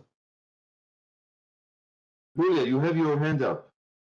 Yes, I wanted to add something. I think the most important difference is in the religion's view, and also regarding how they wear. You can identify in Israel if you go different types of wearing or something like that, depending on their beliefs. And also, I think the place where we can see all these differences is in Jerusalem, because there they reunite all the factions, and they are more visible than in the other places. Right. So it is most striking in the case of the ultra-Orthodox, right? I imagine that most of you know that they have a certain clothes that they're supposed to be wearing, usually black. The man wears a certain hat, although if you are familiar with it enough, you'll know that certain hats mean certain groups within the ultra-Orthodox community. Right? They are wearing certain dressing codes that distinguish one ultra-Orthodox group from another. So that's one brand.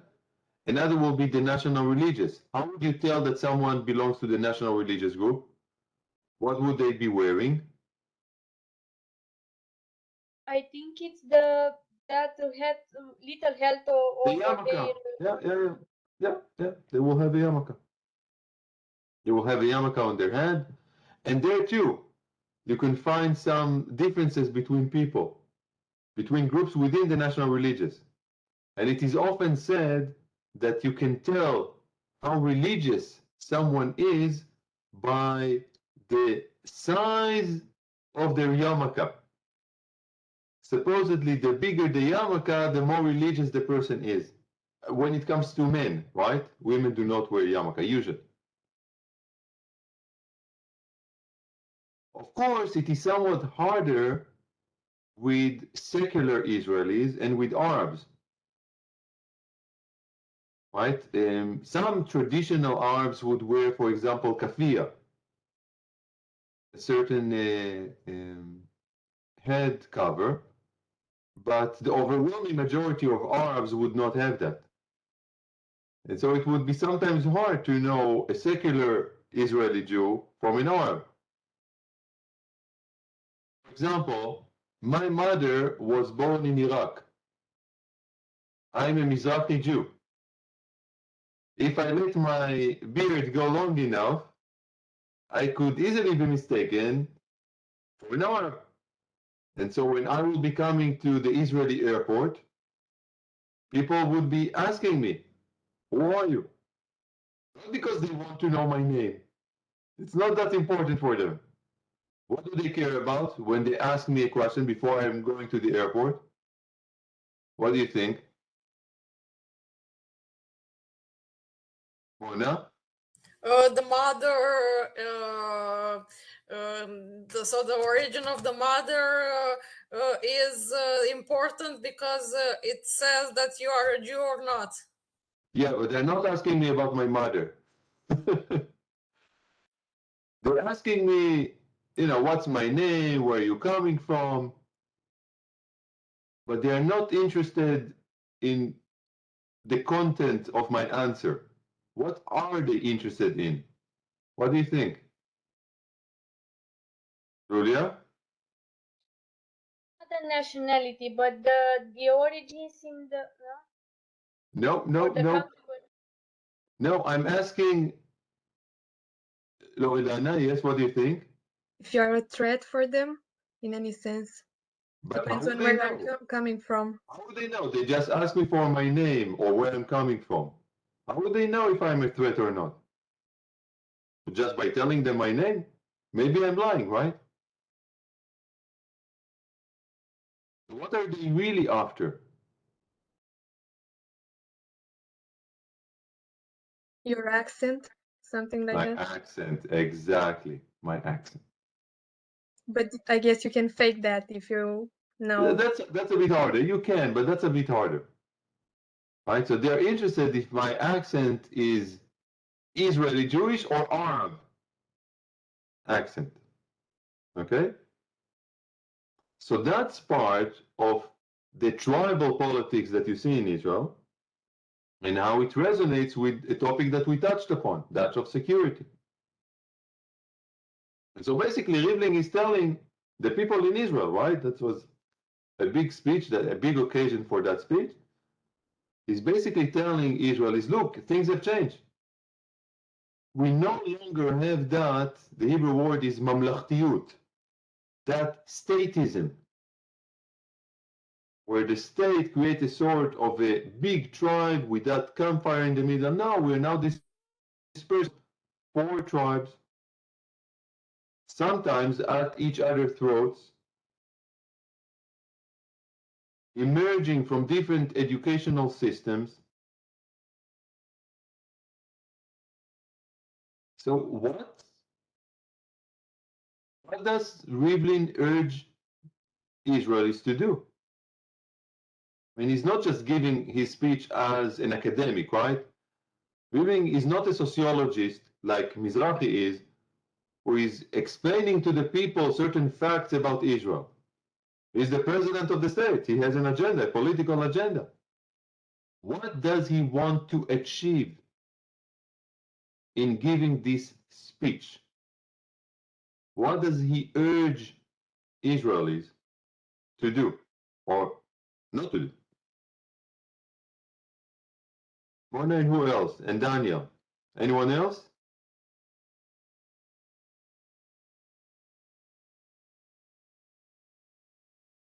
Okay, Daniel, you start. He acknowledged the fact that the Israeli society is very divided, but at least he emphasized the fact that he, as the president of the Israel, wanted to unite in some ways the society, the Israeli society, in order not to be like a homogeneous society, but if they are different, to stay stronger together, not to be divided by their differences. So not just Christina? only one way of be Israeli. You can be an Israeli as you are, but to have a better connection with the others from Israeli society, not just one model of Israeli. Of Israeliness. Good. Christina? Rethink Zionism, rethink the whole idea on which Israel is based, and try to move to another idea to include everyone. Right. He's encouraging people to reimagine Zionism and what it means when you have those tribes within the Jewish state. Mona? Speaks about the sense of partnership that has to be achieved, and in this sense he speaks about 4 pillars.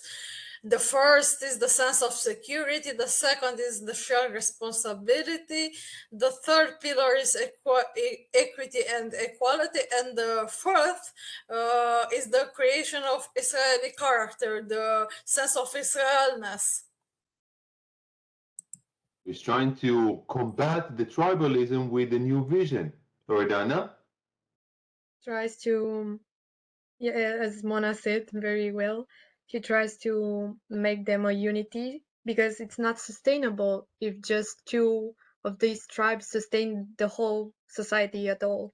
If just 2 of these serve in the army, for example, or just 2 of them contribute to the economy or something.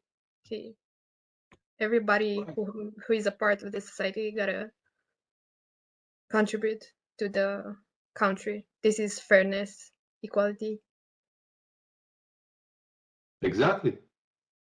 So he's looking at those 4 tribes and he's saying, well, of course we can delude ourselves that we can dismiss some of those tribes. For example, we can say that everything is great without the Arabs and the ultra-Orthodox, who by and large are not Zionists, at least in the traditional definition of Zionism. But what does that mean? That half of the people are not actually part of what we consider to be our real society. That makes no sense.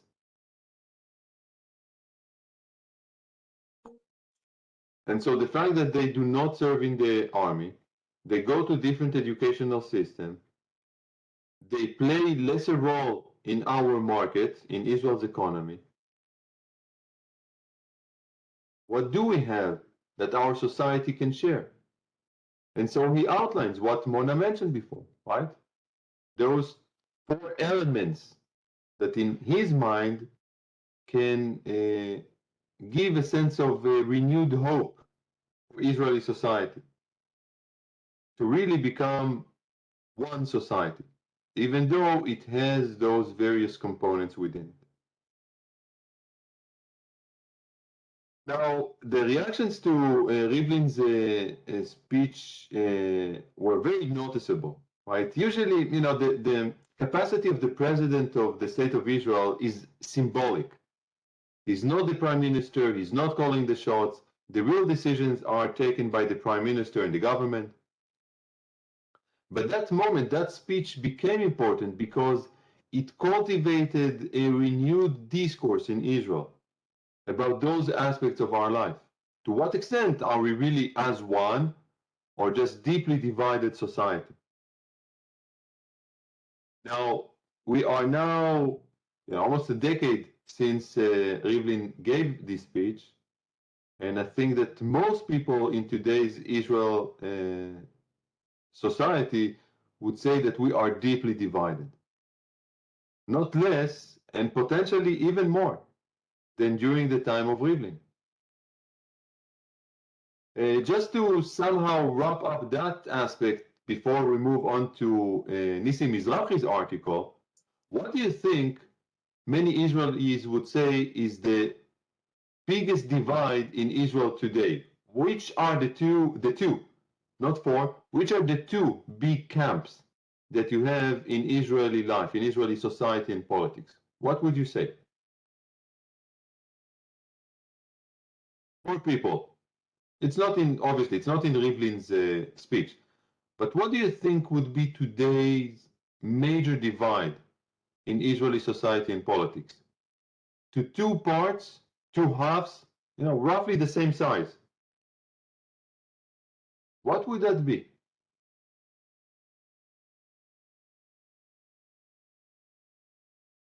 Give it a moment. And it's not the tribes that we were discussing.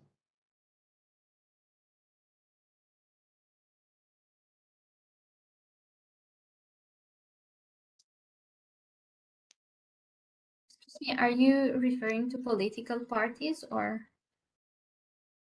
It has political implications, but I do not refer to political parties. Why? Because I'm talking about two halves. One half, another half, really roughly the same size. And many would say this is the biggest divide in Israeli society and politics today. What do you think that would be?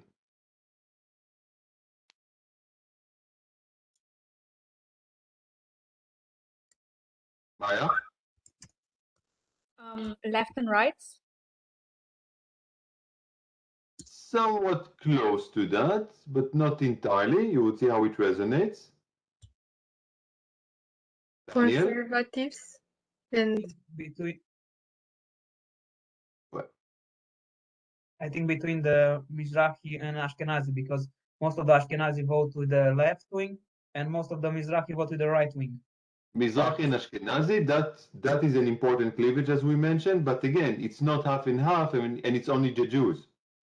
All right, so I'm referring overall to Israelis, Jews and non-Jews, half and half. Mona? I think between those who live in the village and those who live in the city. Israel is overwhelmingly urban. It's about 80% who lives in the city, so it's not really half and half there. What are the other possibilities, Loredana? some that are more conservative in how they see the future of the Conservatives and country. liberal. Yeah. Again, I would say that the majority are conservatives. So here you don't really have half and half. Okay. Christina? I was thinking about ultra-Orthodox and possibly secular. But that again, it would be just the Jews and it wouldn't be half and half. Right? The ultra-Orthodox are still a minority. If you take all Israelis and you want to divide them into half, what do you have in those two parts? Let me give you a hint. Think more about politics and think about an individual, a person that can be very divisive in Israel. Lulia? And the one who sustain or not. You're on the right track. Daniel? I think maybe people who sustain the two-state solution and people who not agree with that. And I'm thinking about Benjamin Netanyahu, who is the prime minister who divided society. It's the latter, not the former. It's about Bibi. Ultimately, if you go to Israel today, the major divide that tears the country apart into two halves is, are you pro-Bibi or anti-Bibi? This is what you have. That's the reality of it. There is no other explanation for the current coalition in Israel. Now, we don't have time to go deep into that story, but it's unbelievable almost when you look at the composition of that government. A national religious prime minister,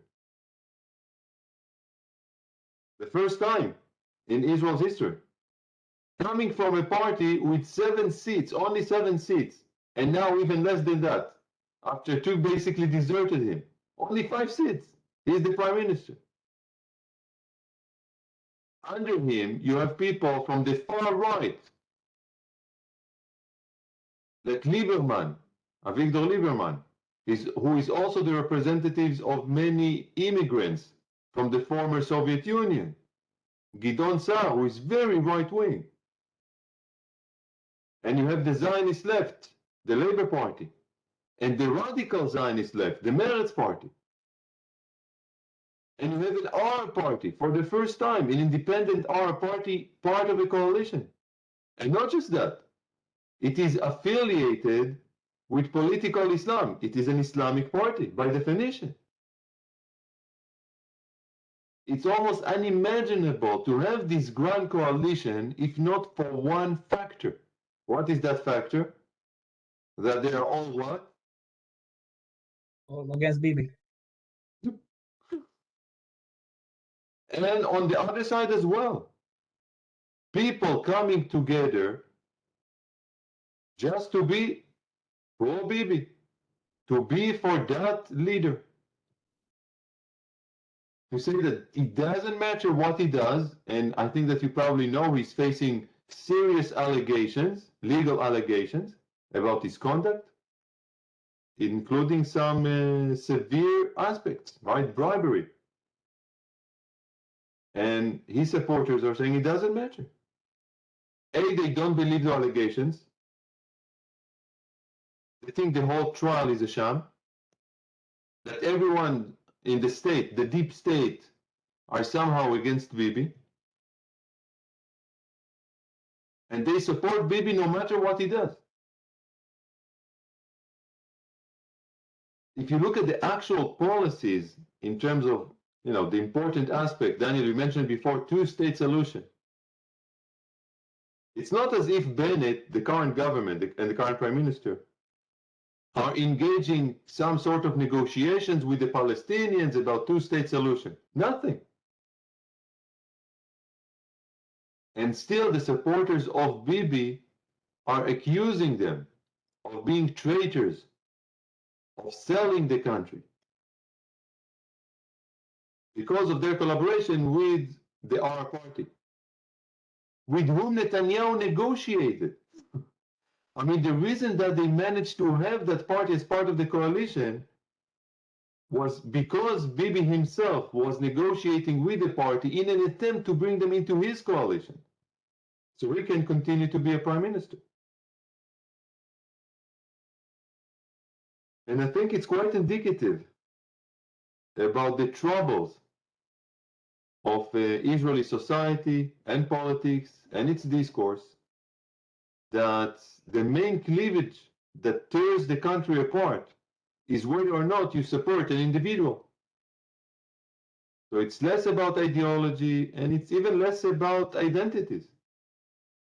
Unless identity boils down to whether or not you believe in a person or not. It has become very personified and personalized sort of politics. You're either with us or against us, in one way or another. It's either Bibi is God, or at least a king, or a demon. That's the way it is.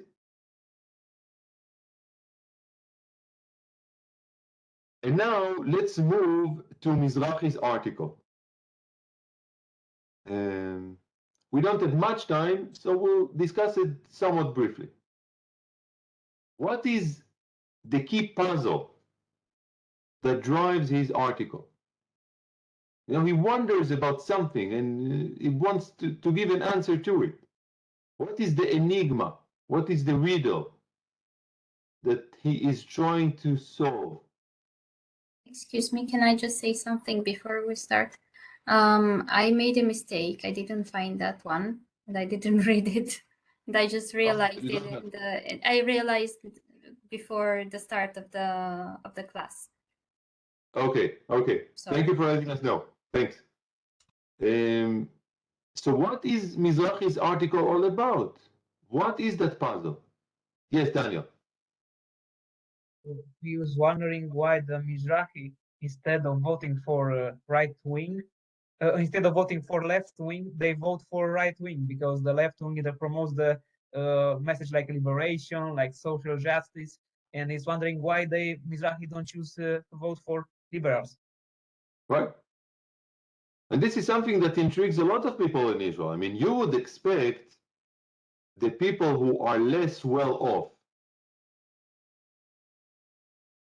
most of all from an economic perspective, you know, the Mizrahi Jews, the Arabs, the religious, especially the ultra-Orthodox, in terms of their economic status overall, comparatively speaking, of course, there are many exceptions, but overall, on average, they are the poorer sections of society. Now, you would expect them to vote for the left, the liberal socialist left, or liberal social. I wouldn't say even socialist. In Israel today, you hardly have a real socialist party. But you would expect them to vote for them because they promise at least to make those changes that would make their life better. But they do not. They don't vote for them. And Nissim Mizrahi asks, why? Why do they have such deep-seated antagonism towards the liberals? Why do traditional and religious and ultra-religious Jews hate, in many ways, hate so much, resentful of the liberals in Israel? That's the puzzle. Okay, if that is the question, what is the answer? How does Mizrahi answers? What answer does he give to this question? Daniel, I see your hands up. Anyone else? How does Mizrahi answer his own question? Why don't they like the liberals? Or even, you know, are quite resentful of them?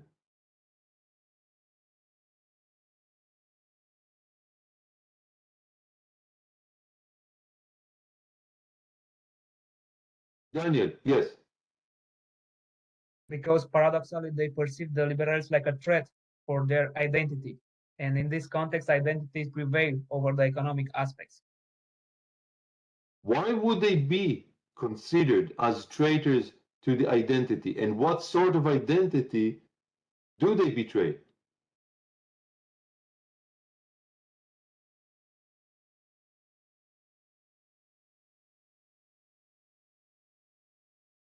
They're looking at the liberals and they're thinking they're not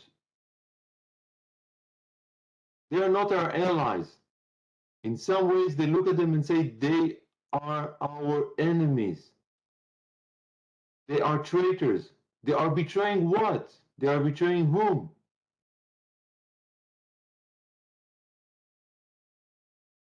What do they betray? Because in their view, the liberals promote one kind of model behavior regarding the cultural aspects, and they find like alienate message regarding their own identity. So they don't want it to be in that way of the liberals portrayed them. They want to keep their cultural and beliefs and all related to their own cultural heritage. Exactly. Exactly. So in their mind, The liberals threatens their particular national identity. Their self-identifications as especially Jews. They look at the liberals and saying what? They are too universalists. The liberals are speaking about what? About human rights. What is human rights? This is too general. Where's the Jewish people? With all due respect to other humans, I want to see you caring most about Jews. Remember what we talked about? The Holocaust, the sense of an existential threat.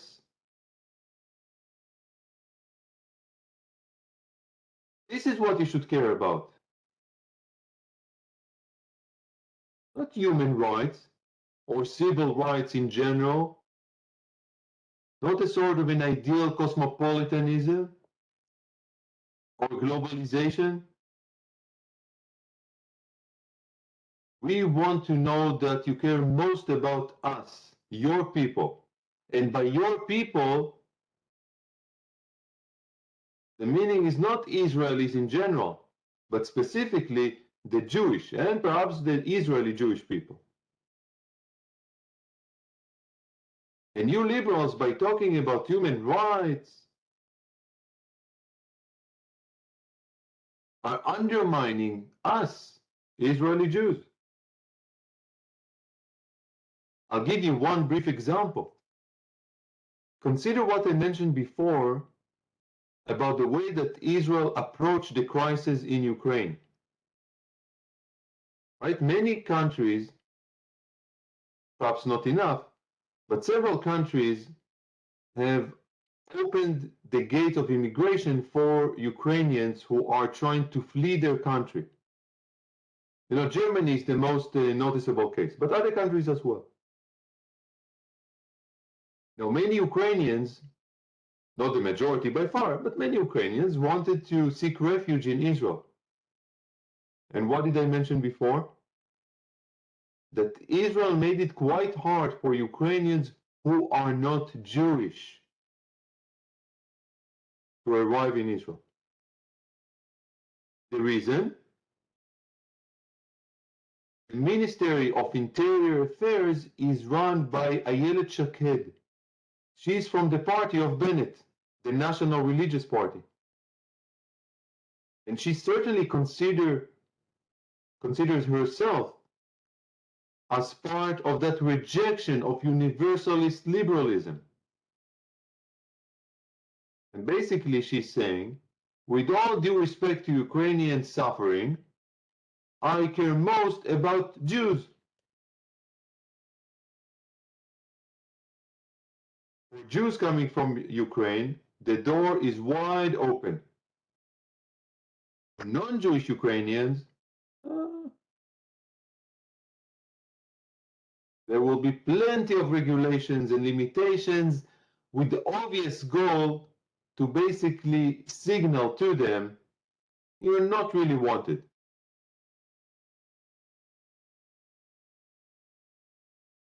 And that's, too, is very much part of Israeli politics. And I think, I don't know enough about Romanian politics, but I would suspect that to a certain extent at least, it resonates there too. That certain groups of the society look at liberal ideals and practices and say, we don't like that stuff. These liberals, these cosmopolitan people, they care too much about people who are not us. And in one way or another, they betray us, the cause, the nation, the state, everything that we should care most about.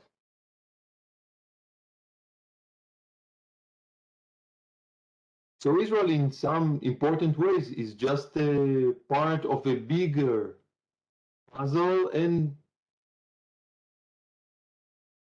precarious condition that we see worldwide. And in that regard, I would say briefly that, you know, it's interesting to investigate Israel itself. But learning about Israel itself can also help us understand the world at large. Because so many things that we see globally becomes manifest and somewhat extremely in the case of Israel. And you can learn about Israel to learn about the world, and vice versa. By studying the world, know something about Israel as well. It goes both ways. Okay, so what I suggest we do now, since we really don't have much time, is we'll take a very brief break, okay? 5 minutes, that's it. I hope it's okay by you. And we'll resume to discuss the last two papers. So we have Christina and Daniel, right? Okay, so we'll start with you, Christina, after the break. So again, try to plan for, say, about 10 to 15 minutes, something like that, and the same for you, Daniel. Okay? And then we'll wrap up. Okay, let's take 5. See you soon.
Hello.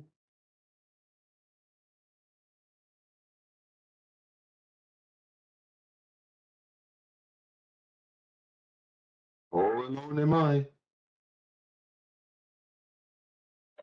I'm sorry, if you said something, it was on mute, so I just realized that.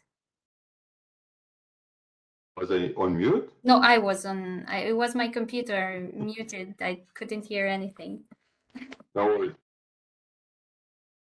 Are we all ready for the last nearly half an hour? Are we?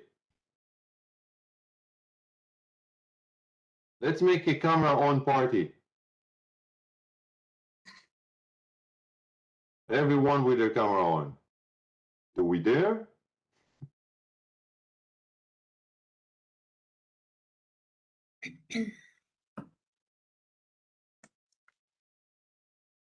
What do you think, Christina? You're the teacher now. Okay. Should we wait for them? Or should we just start? I don't know, we can start. Yeah. So, yeah, my presentation was a bit longer, but I'm going to try to make it as shorter as possible.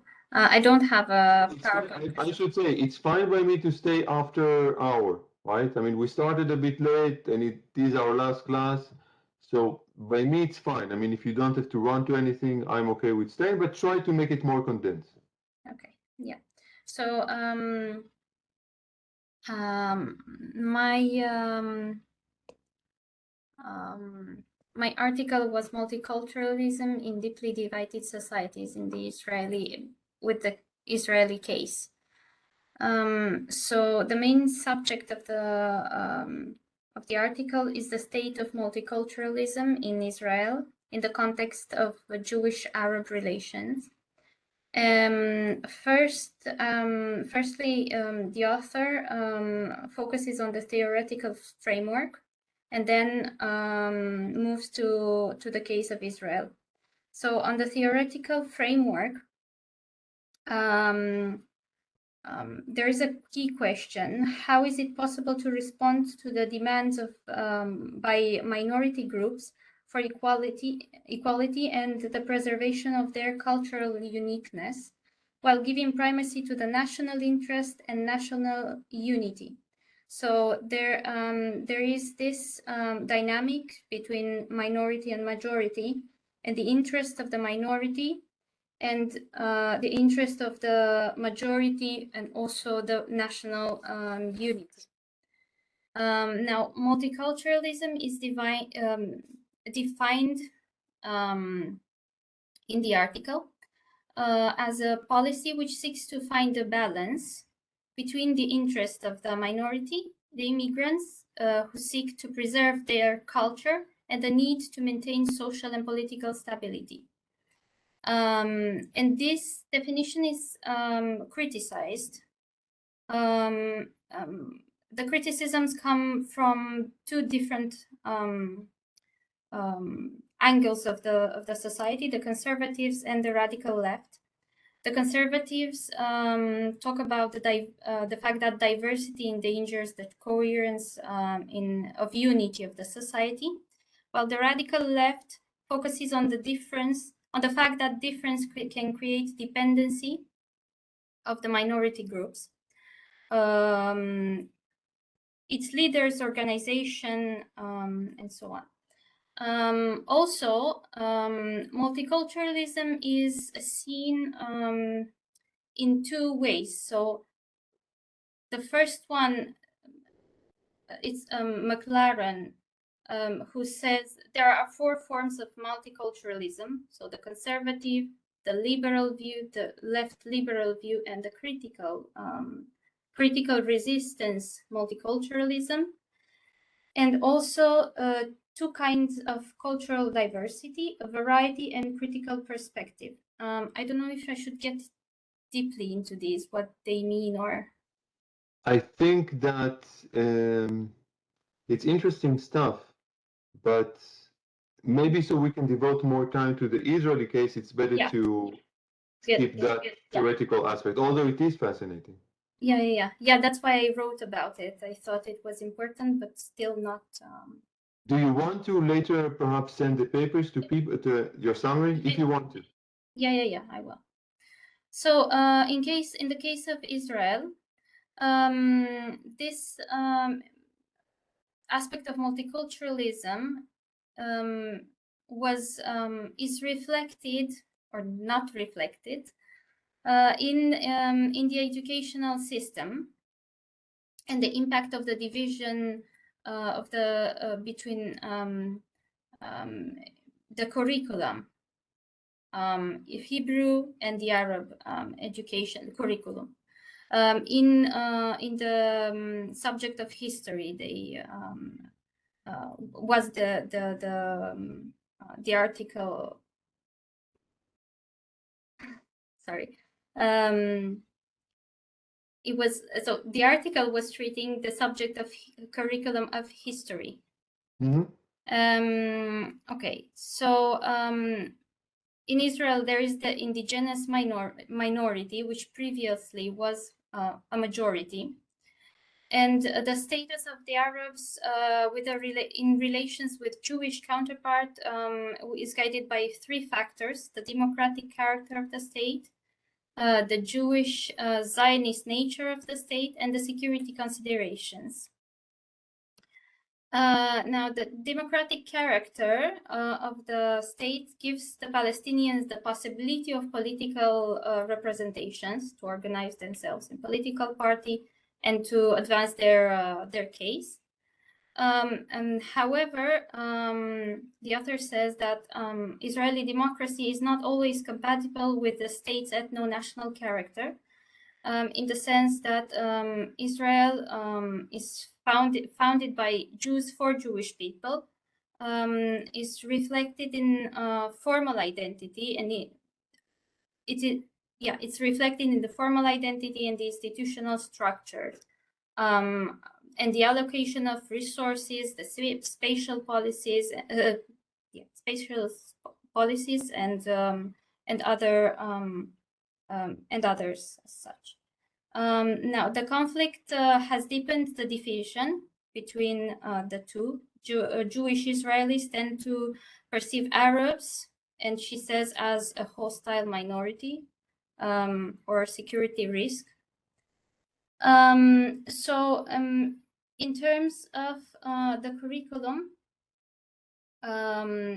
it has changed several times: 1950s, mid-1970s, and then 1990s. And up until 1950s, there was no particular curriculum. It was to the extent of what the teacher thought. But also it had to be included in a certain, so the teacher was free to choose up to a certain extent, not everything. Now, then in 1961, the Ministry of Education began to prepare an Arabic version of the history curriculum. So it was the translation of the Hebrew manual, and also with a chapter added on Arab history. Okay. There is a table here which shows the subjects, and maybe that's interesting to show. Yeah, the percentage, right? Yes. A second to get to 74. Yeah. Okay. So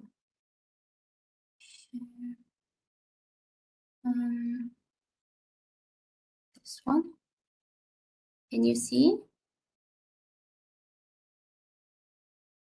Yeah. Yeah, the content of the curriculum. Yes. So she talks about the content of the curricula, and should I talk more about these? She makes differences. For example, what Arabs learn and what Israelis learn. So the Arabs learn about Arab-Jewish coexistence with emphasis on the Jewish superiority. That's what it is in the article. And they are expected to understand the importance of the state of Israel to the Jewish people, but they don't mention Jews and Arabs together. So there's no specific, there's nowhere where it is specifically mentioned Jews and Arabs. While Jewish students will learn about the fact that Jewish people played a central role in the shaping of humanity. There are no values of coexistence, and the author says that Arabs are included at other nations. There's also another table here. Okay. Where it talks about the percentage of hours allocated to each of the curricula, and well, we can see that Arab history in Jewish schools is learned less than, for example, Arab Jewish history in Arab schools. Yep, exactly. Okay, so then in 1971, there were two committees formed in order to draft new objectives. And the main changes were in two key areas. Mainly, there's the distinct objectives for Arabs, Jews, and Druze. Sorry, 1 second. In the case of Arabs, it says here that the objective of the public education for the Arab sector in Israel is to the ground. So, excuse me?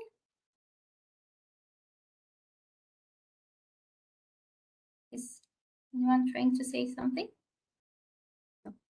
Okay, so the objective of public education for Arab sector in Israel is to ground education on the foundations of Arab culture, the achievements of science, the aspiration of peace between Israel and its neighbors, and love for the land that is shared by all citizens.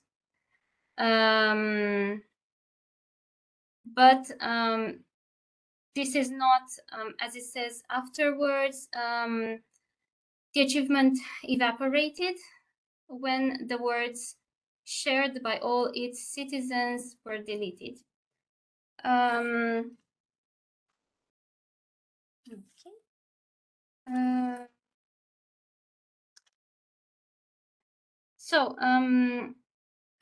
There is no mention of the Jewish-Arab peace or the coexistence in the curriculum.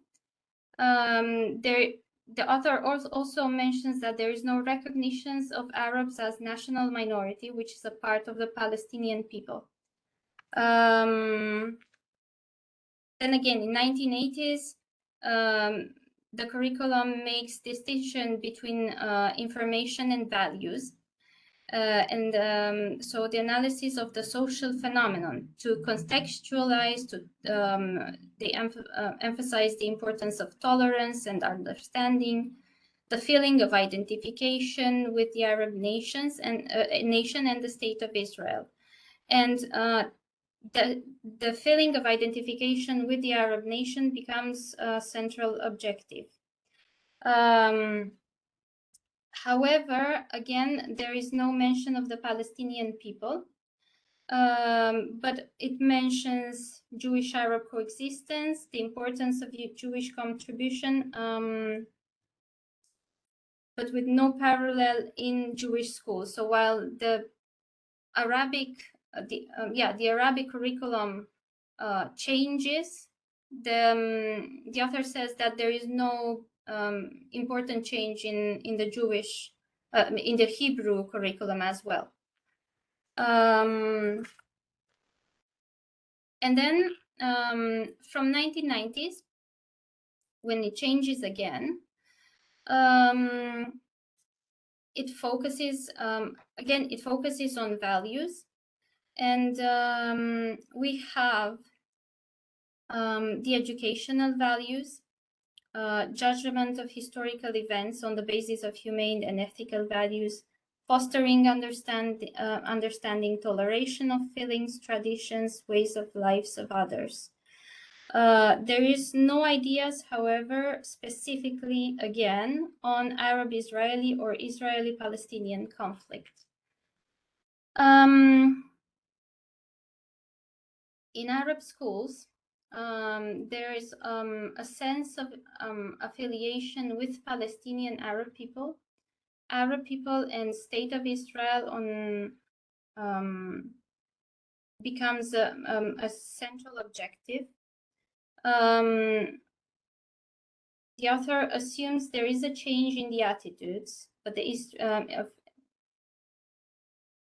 in the Israeli general public and the policymakers. So Palestinian identity is not viewed anymore as threatening as before, as it was seen before.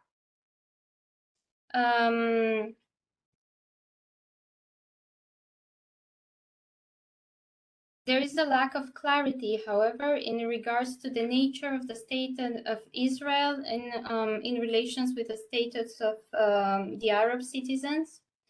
And in Jewish schools, it continues the idea of the role of the state of life, the state in life of society, the desire for participation to the shape of its destiny.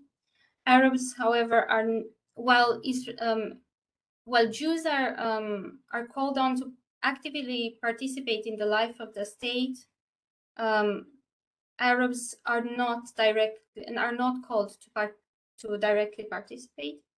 They are only, and I quote here, a call to enhance the sense of belonging.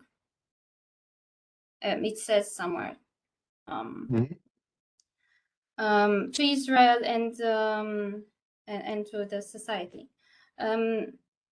Now, the author says there is no mention of a binational state, of a multicultural democracy, or state of all its citizens.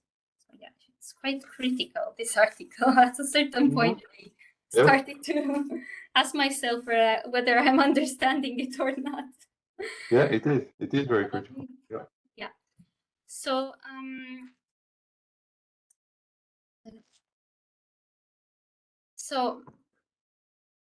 both curricula refer to humane and ethical values in judgment of the historical events. Critical thinking, avoid dogmatism, evaluation according to actions and not affiliations. And then she emphasizes that again, there is no perspective of the Jewish Zionist relations and or Arab Palestinian Muslims. In Jewish schools, there is one-sided picture which focuses on Jewish nationalist and the historical perspective based on learning about the distinctiveness of the Jewish people. So it's mainly Jewish centered, if I can say that, or yeah.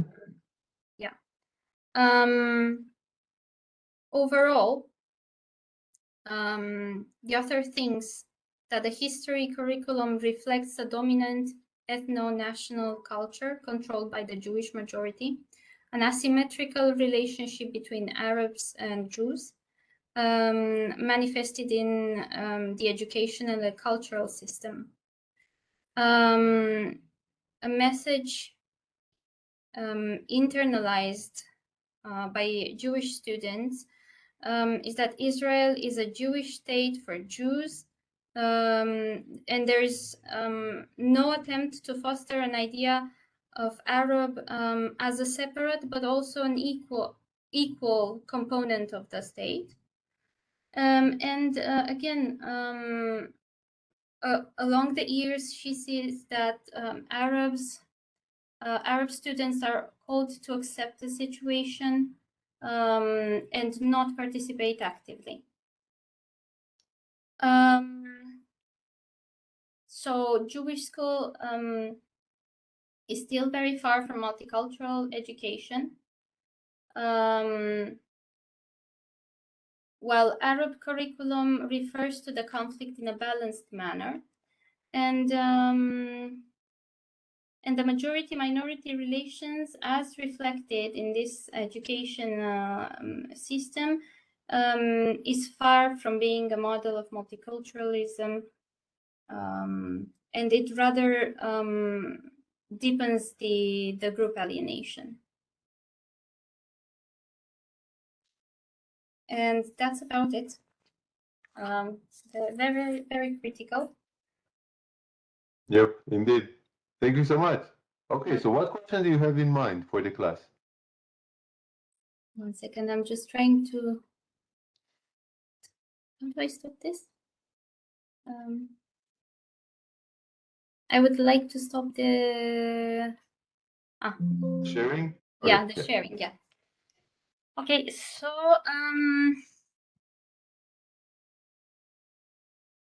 I hope I was quite clear, a little bit clear about it. There was along the years, so it was in a chronological way and very detailed about the differences in the curricula.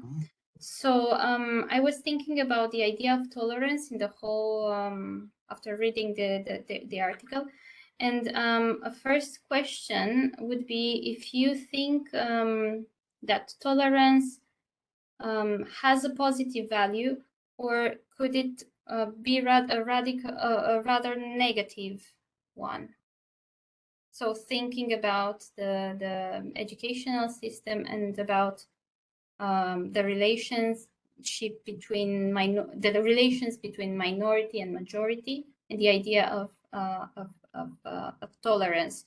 Is it a positive value or a negative? And of course, why?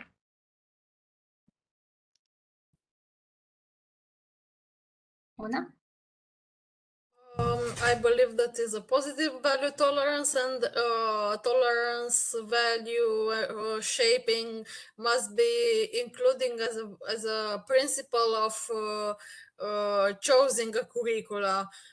So there has not to be a separate the sense of separateness to be enforced. So I return to what my Facebook tweet was what my Facebook message was written about the conquering the minds and hearts of the Palestinian people, and this comes also in relation with shaping this through education. Thank you. Julia? Yes, I believe tolerance is, of course, a good principle to cultivate, but regarding education and regarding Israel, I think that what young teenager must learn is about history in a uniform way. I mean, not being separated through all these different views, because essentially, history of a country is something fundamental, and I believe there must be some differences between what should be um, what should be seen as tolerance in education and different views, and what should be really a base and a foundation for everyone, regardless any opportunity.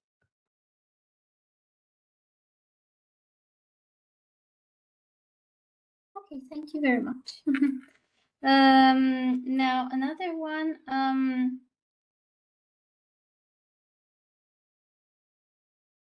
Do you think that this lack of interest in multiculturalism could be a sign of the lack of understanding the problem from the part of the Israeli political elites, politicians? I mean, could this be translated as a lack of understanding?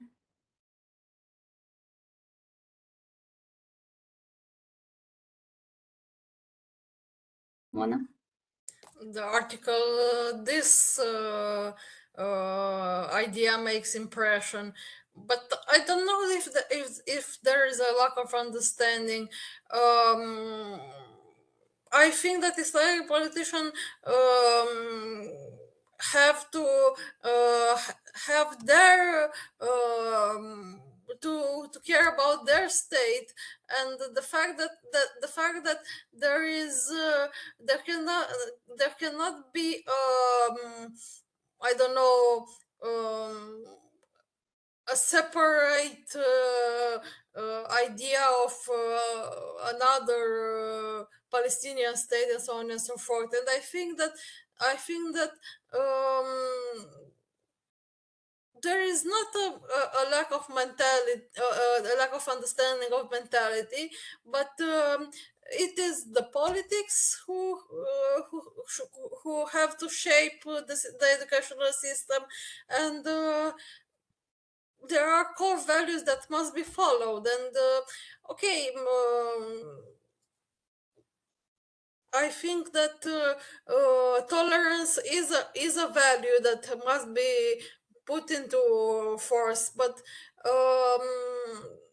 I think that it has to be more. I don't know. Sorry.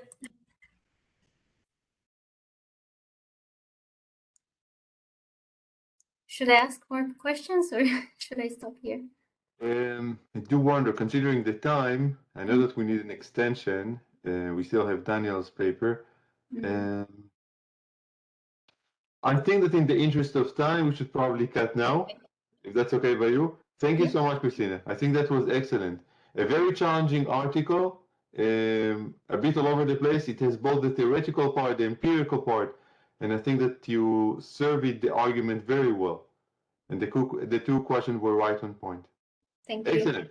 So now I hope for your tolerance in extending a bit what time we have left. This is, after all, us wrapping up with Daniel's paper. Okay, so I'll try to sum up as fast as I can.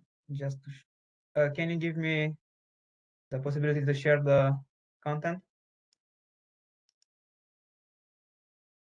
You have that now?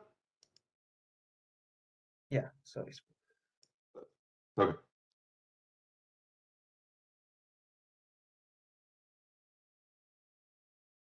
So you can see the presentation? Mm-hmm. Yep. Okay, so the article that I wanted to present today is about the mental cleavage of the Israeli politics.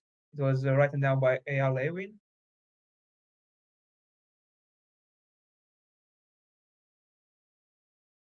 Okay, so introduction, the author states the reason for he chose to debate around this topic, and she proposed another perspective regarding the cleavages of Israel. He's focused mainly on two groups, the stakeholders and the deprived. That will be the all his perspective regarding these cleavages. And the main argument throughout all his article is that the stakeholders will always act as superiors, even if they are in inferior position, while the deprived will always take the role of eternal underdog, even if all of the major political ranks come under their control. That is the main assumption of the article, and he will use these theses all over the examples that he will give to us. First of all, she makes a survey regarding the literature review about these cleavages in Israeli society.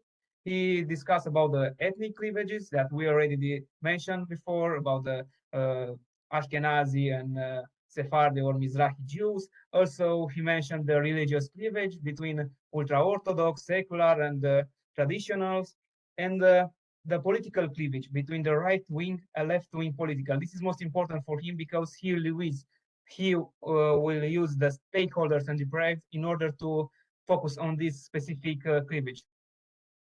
So as you see, he chose to portray the stakeholders to the left wing, as we know today, and the right wing to be the deprived. And he, throughout the what you see here, like these 10 examples, he discussed this relation between the stakeholders and the deprived. He began with the pre-state period, when he have like a couple of examples when the establishment that was the left wing betrayed in some ways the deprived, that was the right wing, the revisionist movement. He started with the Saison affair, when the Haganah was the tool of the left wing establishment, persecuted the right wing paramilitary organization like Irgun and Lehi. And he said that also in the King David hotel bombing, it was an agreement between Haganah and the Irgun and Lehi, but at the end, the Haganah put all the blame on the Irgun and Lehi. It was this kind of action between the stakeholders who persecuted the deprived, even if they have an agreement. But for the stakeholders that don't have any kind of value. Also, he's discussing about the Jarasin battle, where, as again, in the case of the King David Hotel, it was an agreement between the two parties, between the stakeholders and the deprived, between the Haganah and Irgun. And of course, he argued that, again, the Haganah, the stakeholders, betrayed the Irgun in order to put all the blame for the massacre on the Irgun shoulders. Also, he mentioned about the Mishmar Yarden defense in that way that in the eve of the War of the Independence, because this village was mainly based on revisionist movement sympathizers, they were not defended by the Israeli military defense troops. And even if they did a great job in the War of Independence, they were not recognized as a hero. Moreover, their land was transformed in the kibbutzim. That means to the ones who supporters of the stakeholders of the Israeli wing government. And of course, the people from these villages who support the right wing, they were deprived, they were betrayed again, and they were persecuted. It's like always happened the same in his view. And another example was the sinking of Altena. Again, it was an understanding between the Menahem Begin, who lead the Irgun, who lead the right-wing movement in that period, and Ben Gurion, who was the representative of stakeholders of the left wing. They agree that the arms that was on that boat will be shared between Haganah and Irgun. Of course, again, the author emphasized the fact that Irgun and Menahem Begin were betrayed by the stakeholders, who decided to take care of them by destroying in some ways the Irgun. They tried even to kill Menahem Begin because they saw him like a threat to their hegemony. So that happened before of the establishment of the state of Israel, but the author emphasized the fact that even after the right wing came to power, they were still that position of deprived. If they are in power, nothing changed. They will always be perceived in that way. And the stakeholder, even if they are in opposition, they lose their position in the government, they will still hold this kind of action. So he gave the example of the attack on nuclear reactor in Iraq when Menahem Begin decided to attack the reactor from East Iraq, but he informed the Shimon Peres, who in that period of time lead the stakeholders, the left wing, about this movement, and that doesn't matter because after this kind of action, the stakeholders blame all the way just the government led by Menachem Begin. And also that happened with the starting of the war in Lebanon. It was the decision of the Israeli government led by Menachem Begin, but it was for the first time when the opposition criticized Israeli government who was ongoing war at that moment. So again, the author emphasized this kind of action between the stakeholders who are not in power, but strive to achieve power. And in this kind of action, they still blame the deprived, who, even if they are in power, they are not have a lot of legitimacy. So they fight with a complex of inferiority. And he goes with another example, the Oslo, when the stakeholders were back in power, but how they go to power? They use to lie the Israeli electorate. They say that will not achieve understood with a settlement with the Palestinians. They will not cede any kind of territories. They will not negotiate with Syria for Golan Heights. And he emphasized the fact that the stakeholders will do everything they need to do in order to achieve power. So that was the example that we use here, the Oslo Accords. And after that, he used the example of the Rabin assassination, when the stakeholders, the left wing, blame the deprived, the right wing, for this kind of action. But the author emphasized the fact that the right wing in that case was not guilty for this kind of action. So they blame the entire group of right wing supporters for action on only one individual in order to delegitimize the right wing supporters and the right wing movement. And of course, the last example, the Second Intifada, when the stakeholders put all the guilty of these events on the shoulders of Ariel Sharon, who was one of the main representatives of the deprived. So that the author emphasized that this was a kind of action from the stakeholders to blame all the time the deprived in order to assure they staying in power. So to sum up in the debate, you can see the citation for Boz Everon, and after you can read that, and the last paragraph, you can see the way in the stakeholder action. Even if they lose the power in 1977, they think that they control the society because they have the key function in the state, but they lose the popular support. And on the other side, the deprived, they have the popular support because they won the election, but they don't have this kind of legitimacy, how they perceive, like the elites of the society who are with the stakeholders. So the question that raised from these two approaches is, in that sense of the Israeli society, uh, who is most important to be like a stakeholders who have the legitimacy of the elites, but you don't have the popular support, or to be in the case of deprived, you have the popular support, but you don't have this kind of legitimacy that the elites of the society gave you in order to rule the country.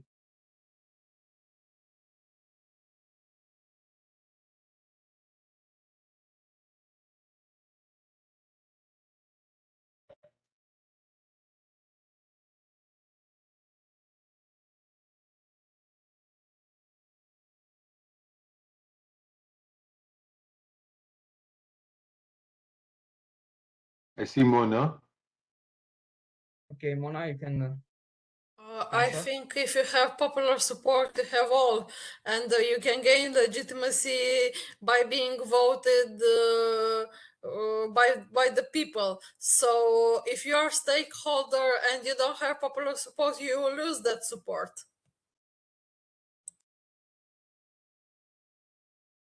Okay, and why do you think that the right wing, the deprived, failed to obtain that kind of elite support for their Well, causes? until a point, it didn't achieve.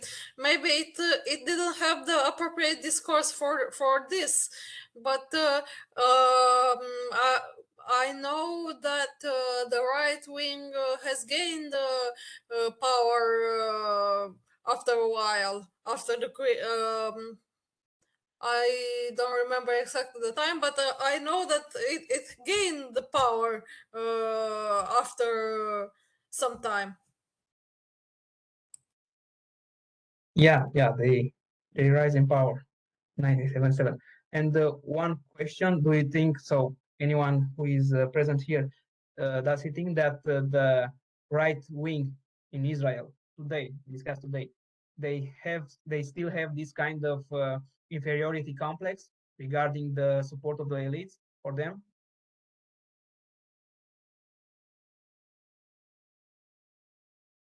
And also, do you think that the left wing in Israel still have this kind of superiority complex?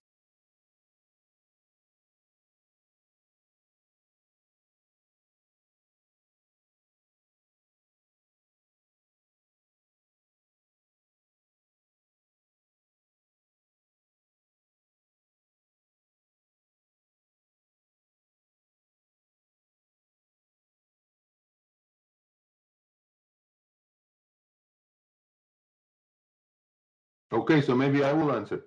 That would be great. So maybe that would be also a way to tie up and complete another circle in our class, as we are, I don't know, in a minute or two we'll wrap up. And remember, I told you how I think important is to think about history through the prism of freedom, the extent to which we understand that we have choice and we take responsibility for it. And I think so much of what we've been discussing throughout those days of long meetings is in one way or another about that. And it relates to Daniel's question as well. And to Christina's article before that. And basically, the two articles are portraying the situation of division in Israel from two different sides of the political aisle. Right? One from the Arab side, another from a more right wing perspective. And I think what both of them share in some ways is a sense of victimization, that we have been wronged in one way or another. It could be the deprived, it could be not adhering to certain multicultural aspects, ethical or otherwise, but the bottom line is that we have been wronged. There was some deep, unjust moves done to us. And this ongoing sense of injustice typifies how many segments of Israeli societies look at the realities these days. And so the question then becomes, do you feel like you have a choice to make things better? And of course, in a democratic society, choice boils down to the ballot box, right? You cast your vote and hopefully make a change. But as we described just a moment ago, Israel is so divided as to basically be stuck in a sort of an ongoing draw with two half of the people, one half supporting that position, the other, personifying that into one image. In that regard, you can say Israeli society is stuck. Israeli politics is stuck. It's a sort of an ongoing limbo.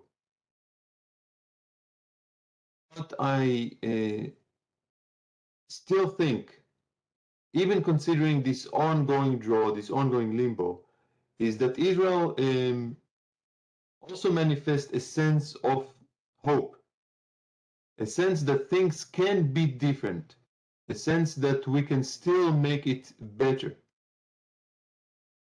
However it might work in both politics and society, I think there is an ongoing sense of the people wanting to try and make it better.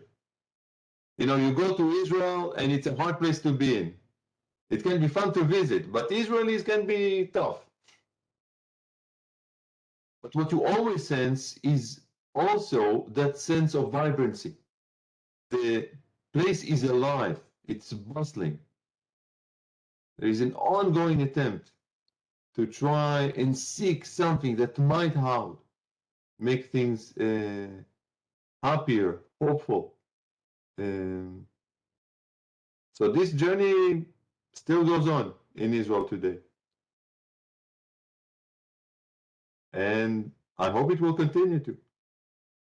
If only for the chance of, learning about it together. So we are concluding now. I want to thank you all so very, very much for the time that we spent together. I hope that you enjoyed it. I know that I did.